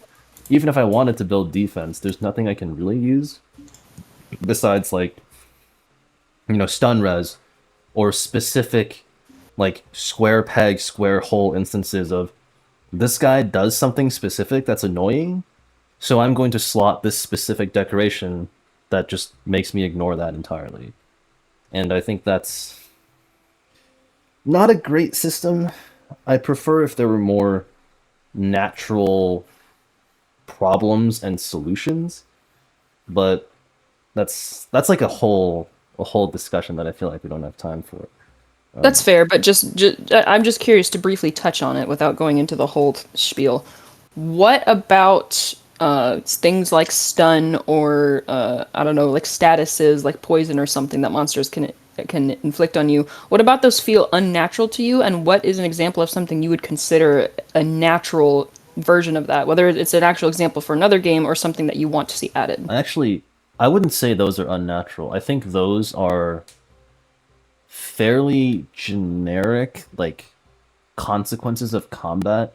Like when I think of something specific as like a square peg, square hole, like problem solution, clear cut, that's it. I think about like there's some deco that is like you ignore oil puddles, and then Gogmazius creates oil puddles. So like the oil puddle jewel is completely worthless outside of any hunt that has an oil puddle because its effect, the if condition doesn't even apply. So it's automatically worthless. And then when you do have oil puddles, I feel like sometimes I don't think GOG actually goes too far with those puddles and the slow, but like I'm worried that because there are jewels that say stuff like, "Oh, you ignored this mechanic entirely," the devs feel like they can go overboard and just apply this really annoying and debilitating mechanic too liberally throughout the fight and just expect that people will use this like full immunity slash counter jewel as opposed to adjusting their playstyle or adjusting their decorations in a more natural way. It's not just monster presents you with a problem, I present you with that's not a problem anymore. So like the mechanic might as well not exist. It could instead be something like Gore Magala. He gives you frenzy, and then if you play aggressively, you can capitalize on it by actually gaining damage as a result of the frenzy, I think, which is an example of like you could use a decoration like antivirus to give you more time and like faster recuperation for the frenzy virus, or you can build, I don't know, like, or you can use null berries to just get rid of the status entirely if you're not confident in your damage, and that'll help you stave off the negative effects of frenzy, something like that. There's no deco that is just you cannot have frenzy. It's more of a decision that also informs your choices in moment to moment gameplay. So, okay, I have three questions based on what you said. I Wait, guess hold on. go ahead. Stun and poison, I just want to reiterate, like those are Yeah. not like those are fine on their own. The problem is that they have jewels that are like you cannot be stunned, you cannot be poisoned. Because I feel like that opens the door for the devs to spam those a little too much. Like AT Arc, I feel like they go overboard with the stun and like I don't know. I don't feel comfortable when games are like expecting you to run specific decos. It just doesn't. It feels like they're narrowing the diversity of builds. So, okay, so this is interesting to me. So you've talked to me multiple times about player choice being like your biggest thing, right? Like you think people should have freedom of skill expression and they should have a variety of ways to express that as they choose, right? Would you say that's Yeah, accurate? yeah, So the skill you're describing for GOG is Mire Walker. That skill makes it so that it removes the slowdown from walking through difficult wet terrain, be it wading through water or walking through mud, etc. Right? So hmm that specific resistance, I would say, does encourage build variety because you have the choice of do I play a little more defensively and utilitarian by choosing to negate this mechanic that this particular fight presents? Or do I choose to put up with this mechanic and simply use my own natural skill to get around it and spec more into my damage? To me, that seems like it does feed into what you consider to be so important with stuff like player choice, because it's a trade-off of do I want to go for a riskier play with more skill expression, right? Or do I want to go with a safer version where maybe I do a little less damage, but I no longer have to be as concerned about this particular aspect of the fight. To me, that seems like it fits into your desired scheme pretty well. Could you explain to me how maybe it doesn't? in theory, it does. I think my issue with it is that it feels like such a non-decision in terms of like if we're being real, if you're struggling with stun, obviously you're going to put on triple stun resist because the stuff you're cutting is like what do I have here? Like a couple antivirus jewels. I could definitely cut that for stun resist. And like it's such a small sacrifice. This I guess this is like a decoration issue. Like because the like quote unquote generic decorations, stuff like, one tenderizer jewel for weakness exploit, like that on its own is not doing a whole lot. So like when the default choices are so low impact, it feels like there's a really, really strong incentive to equip more of these like immunity jewels to counter specific mechanics because you're giving up so little. Like I would if someone is struggling with AT arc because of stun, I think the obvious choice is to put on stun resistance, and it's a little too obvious. If there was a competitor jewel that could go in that slot that does something else that's interesting, I would accept. I would like more be more willing to accept something like stun immunity as a concept. But because the competitors are so lackluster, it's like, okay, well, obviously I'm gonna put on stun resist. Like it's a choice, but it's not a very interesting or compelling one. It's like, would you rather have $5 or cancer. Like $5, please. You know, like technically All you're right. choosing, but like one is obviously better than the other. It's not that extreme. It's more like $5 or 5 pennies or something like that. I don't know. I mean, that makes sense. That's also why I don't like uh that every monster has like a predetermined element weakness and that just is the best element. Because like you have all these elements, but you're never making a meaningful choice when preparing a kit for a monster. You're like, okay, well this guy's immune to fire, or this guy is really weak to fire, I will bring fire. This one's really weak to water, I will bring water. There is no consideration for like, ooh, but what about thunder? Like, no. It's weak to water, so bring water, you idiot. Like I find that to be not at all an interesting decision to make. So I actually do somewhat agree with that, and I've never thought about it like that, but it ties into like, so you know how in Rise, you might not actually, because the last time I asked you, I said I hadn't used them. You know the little elemental beetles you can throw at monsters in Rise? No, I've never used them.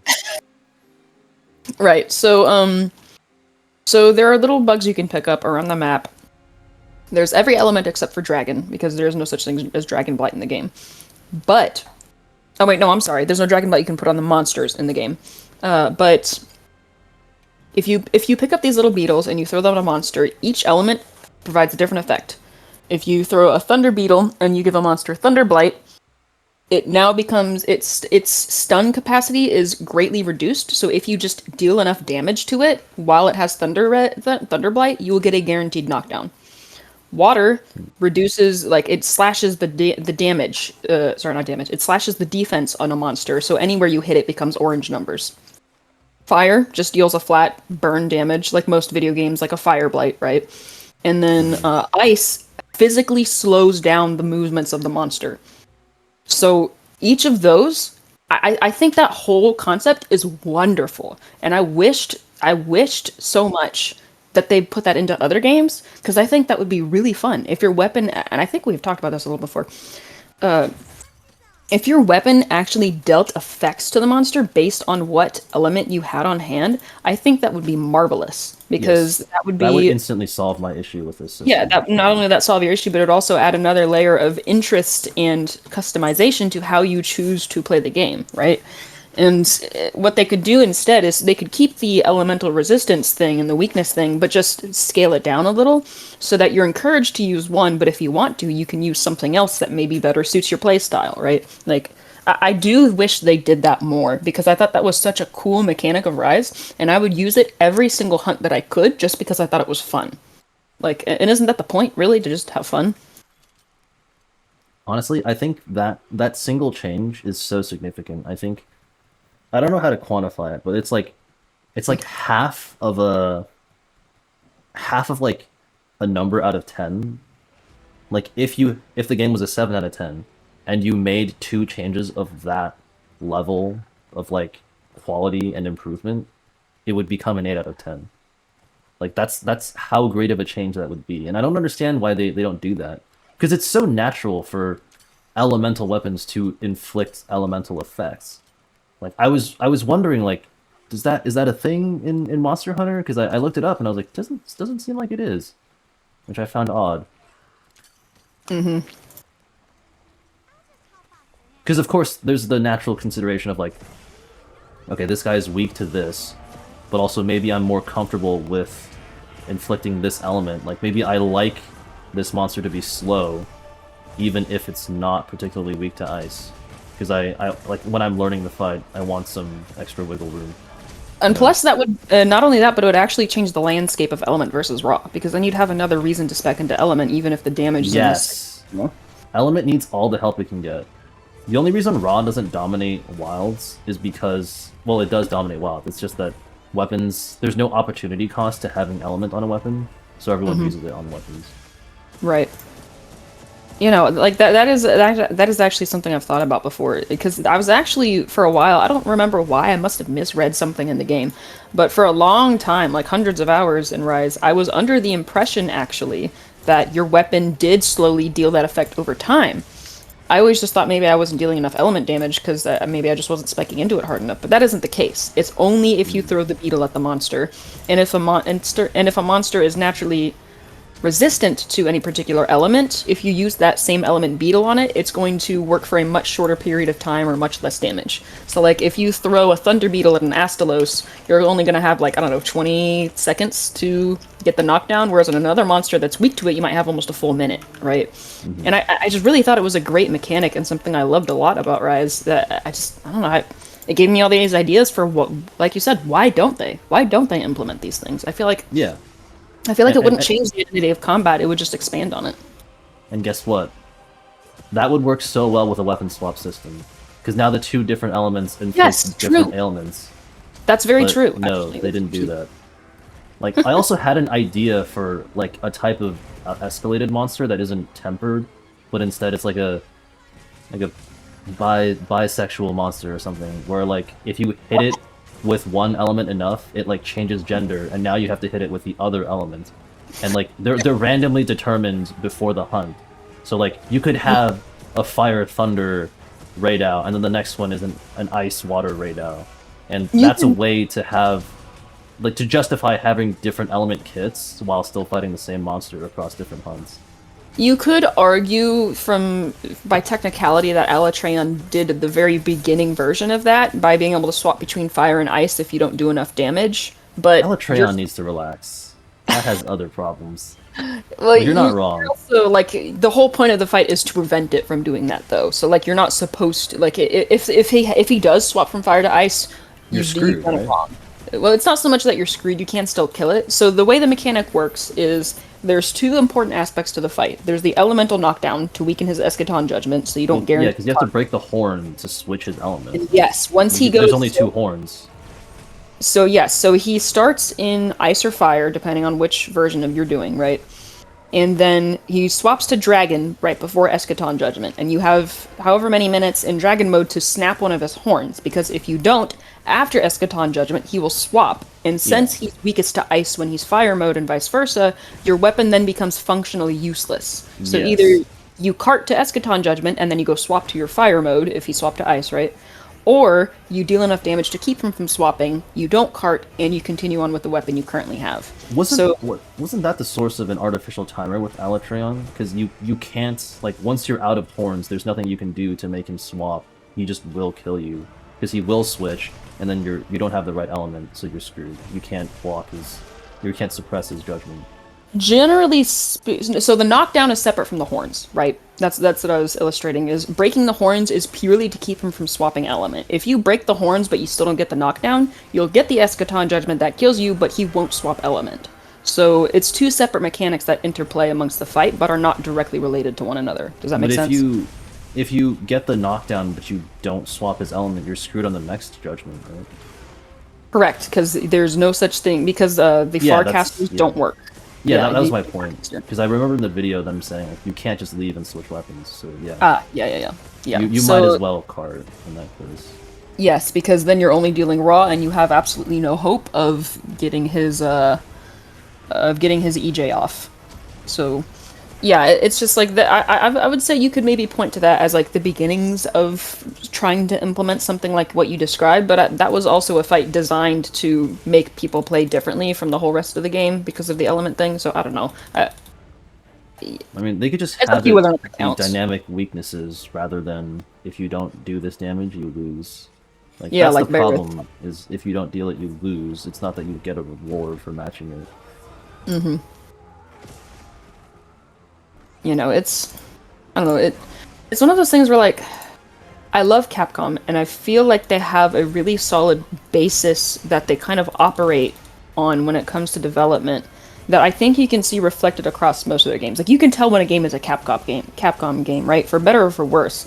And I feel like they just aren't evolving well. It doesn't feel like as a studio they're improving on their strengths or starting to fix up their weaknesses. It feels like they've really just kind of stagnated in a lot of ways. Yeah, look at the multiplayer. Yeah, like, why is that still a problem? Guys, Monster Hunter's been around for 20 years. Why is that still a problem? This can't be real. Like, Well, they would argue it's because it's been around 20 years that it's not allowed to be shit, because that's just a feature. Like, no, Oh that's yeah, stupid. the old Bethesda argument. Yeah, like something being shit for long enough does not give it a shit pass. Yeah, getting Like used to that. it doesn't mean that it's now suddenly fine. Like Yeah, that's just not how that's a that works. really, really bad argument. And I love Monster Hunter so much. Hands down, favorite game series all time, no contest whatsoever. And it frustrates me to see them stagnate so hard. Or at least, in my opinion, from my viewpoint, everything we've discussed, I feel like there's so much they could do, so many steps they could take to try new things and take risks without jeopardizing the core foundational identity of the games that people keep coming back for. Because that's why people are coming back to the games, is not because of any specific mechanic, but because of the way they play. And I think there's so many things they could do to try out brand new stuff that they just aren't doing. Like they're just kind of dipping a toe in the water as opposed to like really wading into the deep end, you know. And Yeah. I want to see them try all these new things and new Shit. ideas, but they just don't do it, and they continue to experience the same failures over and over. And even though it's not mainline, in the case of Stories 3, they're even making it worse than it used to be. So it's just, it's really frustrating to me to see one of the only AAA developers that I have any faith in whatsoever just not do anything with all their potential.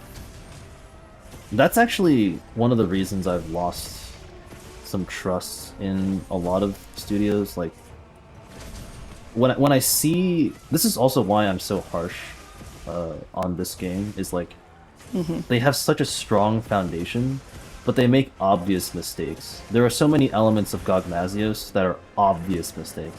So many elements of AT Arc that obviously are in need of polish, but they released it that way anyway. And that's like it speaks to their lack of standards and their lack of understanding about what makes a compelling fight in a compelling game. It's like they don't understand the strengths of their own system, which, you know, you might say like the devs have the best understanding, but like I think in this day and age, more and more there are moronic devs who inherited an incredible legacy and they just don't know what to do with it. Well, the question also comes down to be fair, how much of the problem is the devs and how much is middle management? Because I mean, we just saw Bungie fall apart, and it's pretty clear the devs weren't really the problem, or at least the majority of them weren't. The devs did not need to make 90% of all exotics unusable. That's on them. There's no exec telling them that Well, are Thorn they needs the to be ones making terrible. that decision though? Well, let's think about it from the reverse perspective.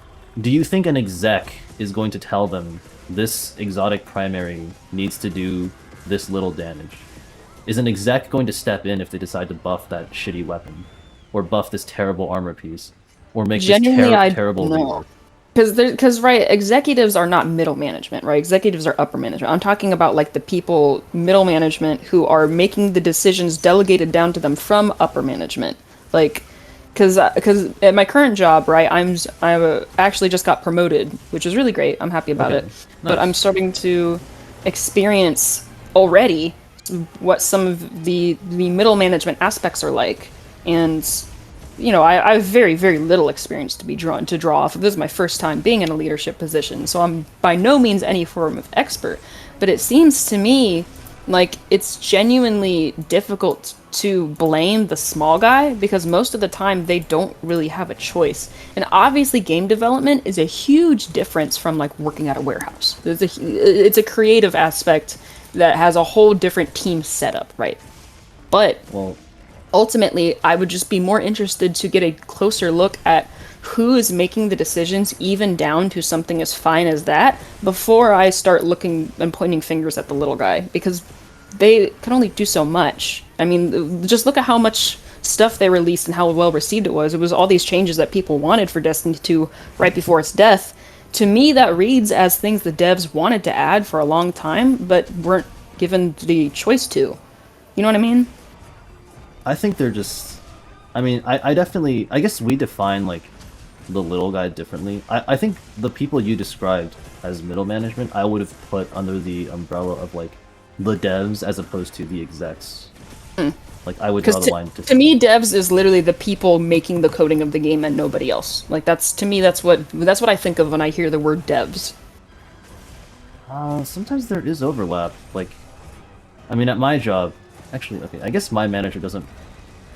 Actually, I don't even know how much code he necessarily writes. He definitely does a lot of like managing for sure, but he also does I think some amount of coding, I think. But like, I guess what you're saying is like, if I had an idea that I thought would improve or benefit the company, I wouldn't be able to execute it because my manager's like, no, work on this instead. Like, I guess I can understand that perspective. And in that case, I guess I would just shift the blame to like, okay, the managers are the retards, not the devs.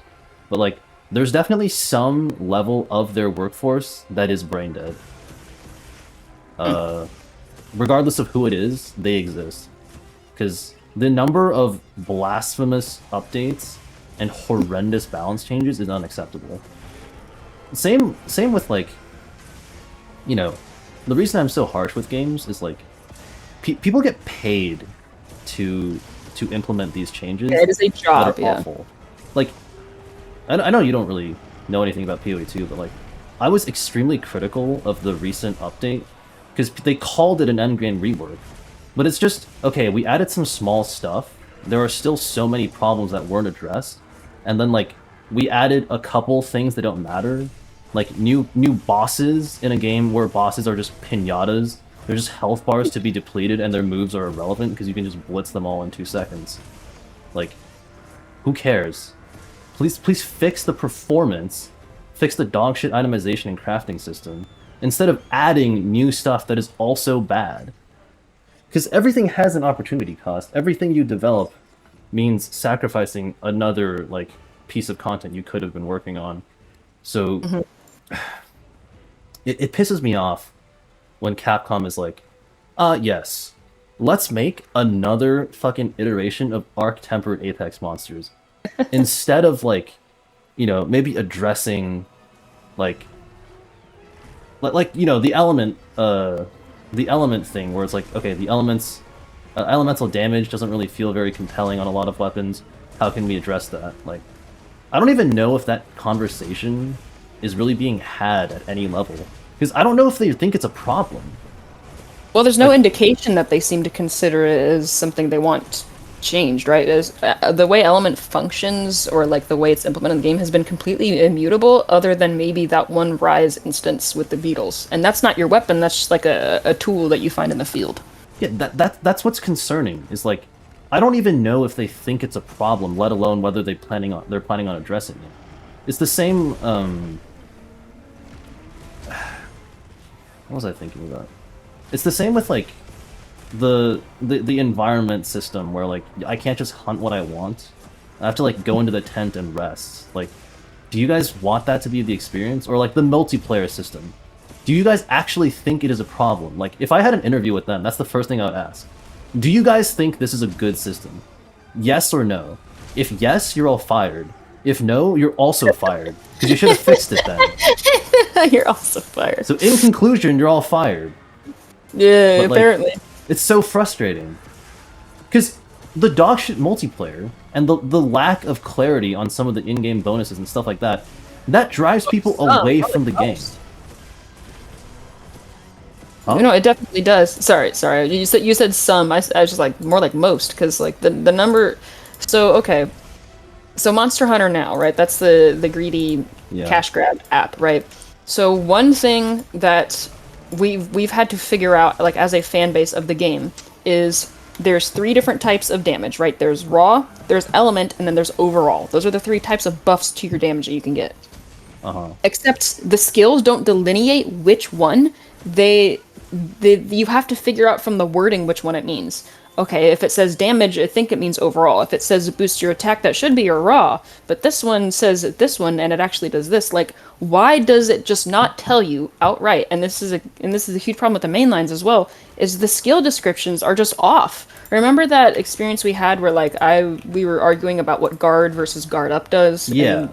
And I tried to put one on my sword, and I was like, what the hell? It actually is just doing the opposite of what it says. Like, I didn't believe you at first, because I was like, they wouldn't do that. They wouldn't literally completely mix up the meanings, but they did!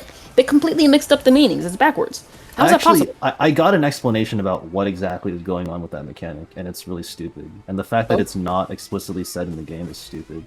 Like, yeah, here's another perfect example, you know. Like, I think, I don't remember which is which, but one of them reduces the damage you take from a blocked hit, and the other one upgrades the level of your block.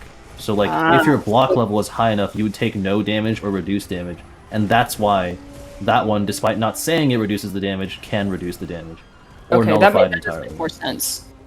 So, But okay, it's not so stated in game.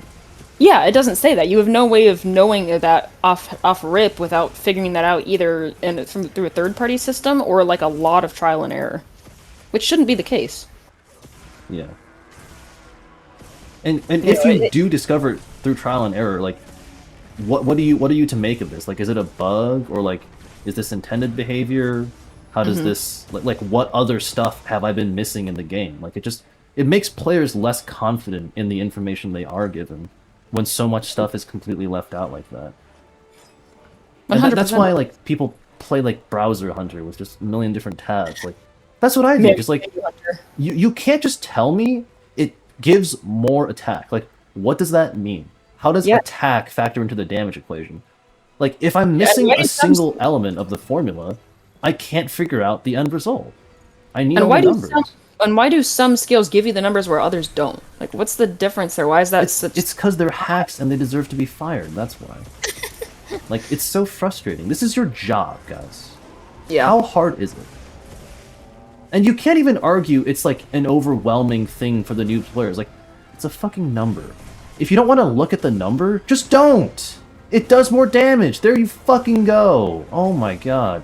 I hate the argument that, like, new players can't handle the information. It's Yeah. a number.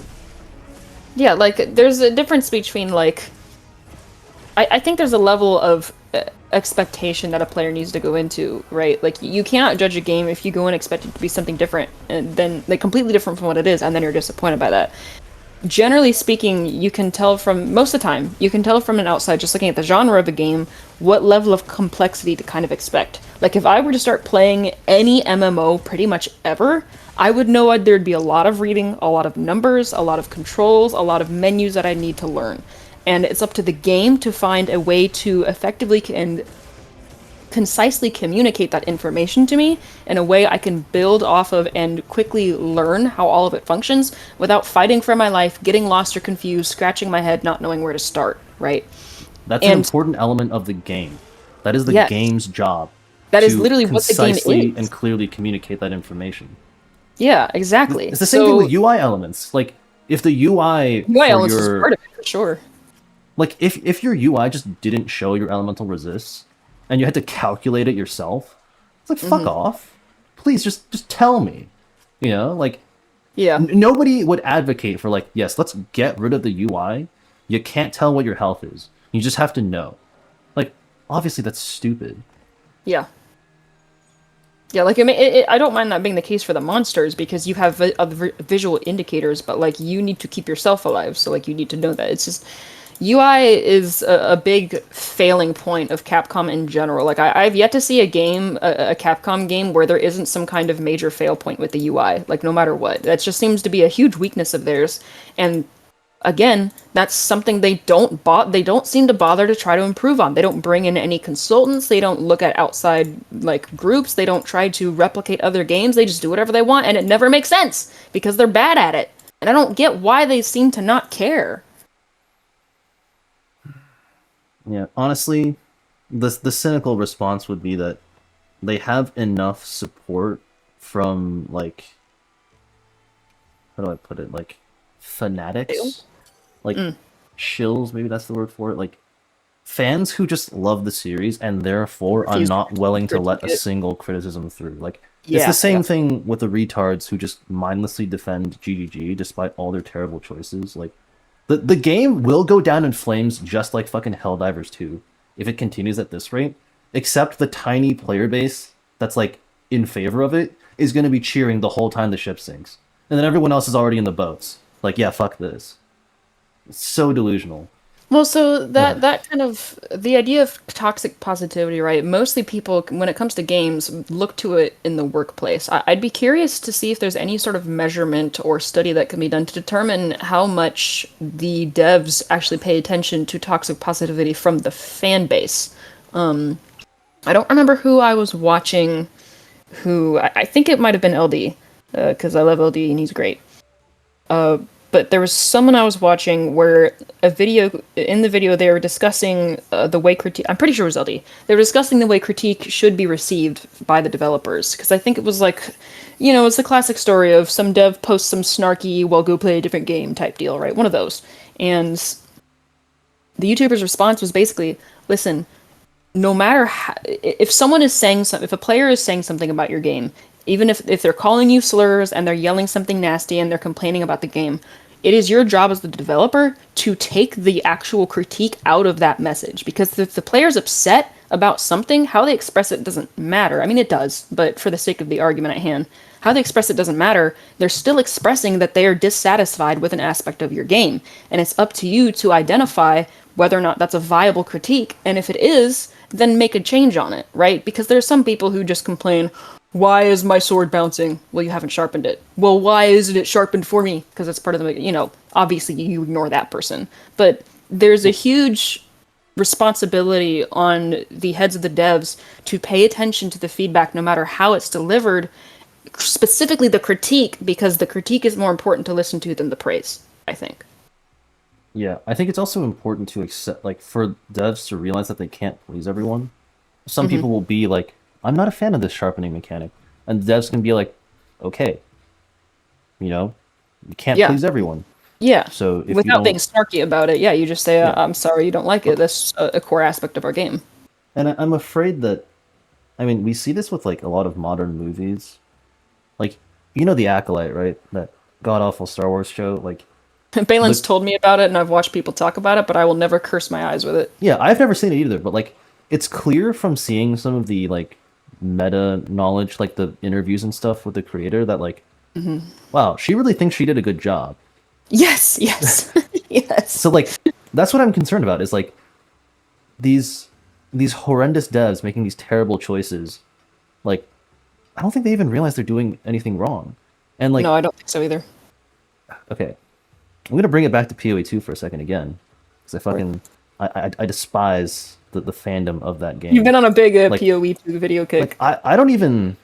I actually enjoy the game, even in this state. But, like, the amount of toxic positivity towards it and the amount of defenses that are just completely retarded. Like, oh, that's how it was in PoE 1, and PoE 1's the best game ever. Like, okay, so you're a retard.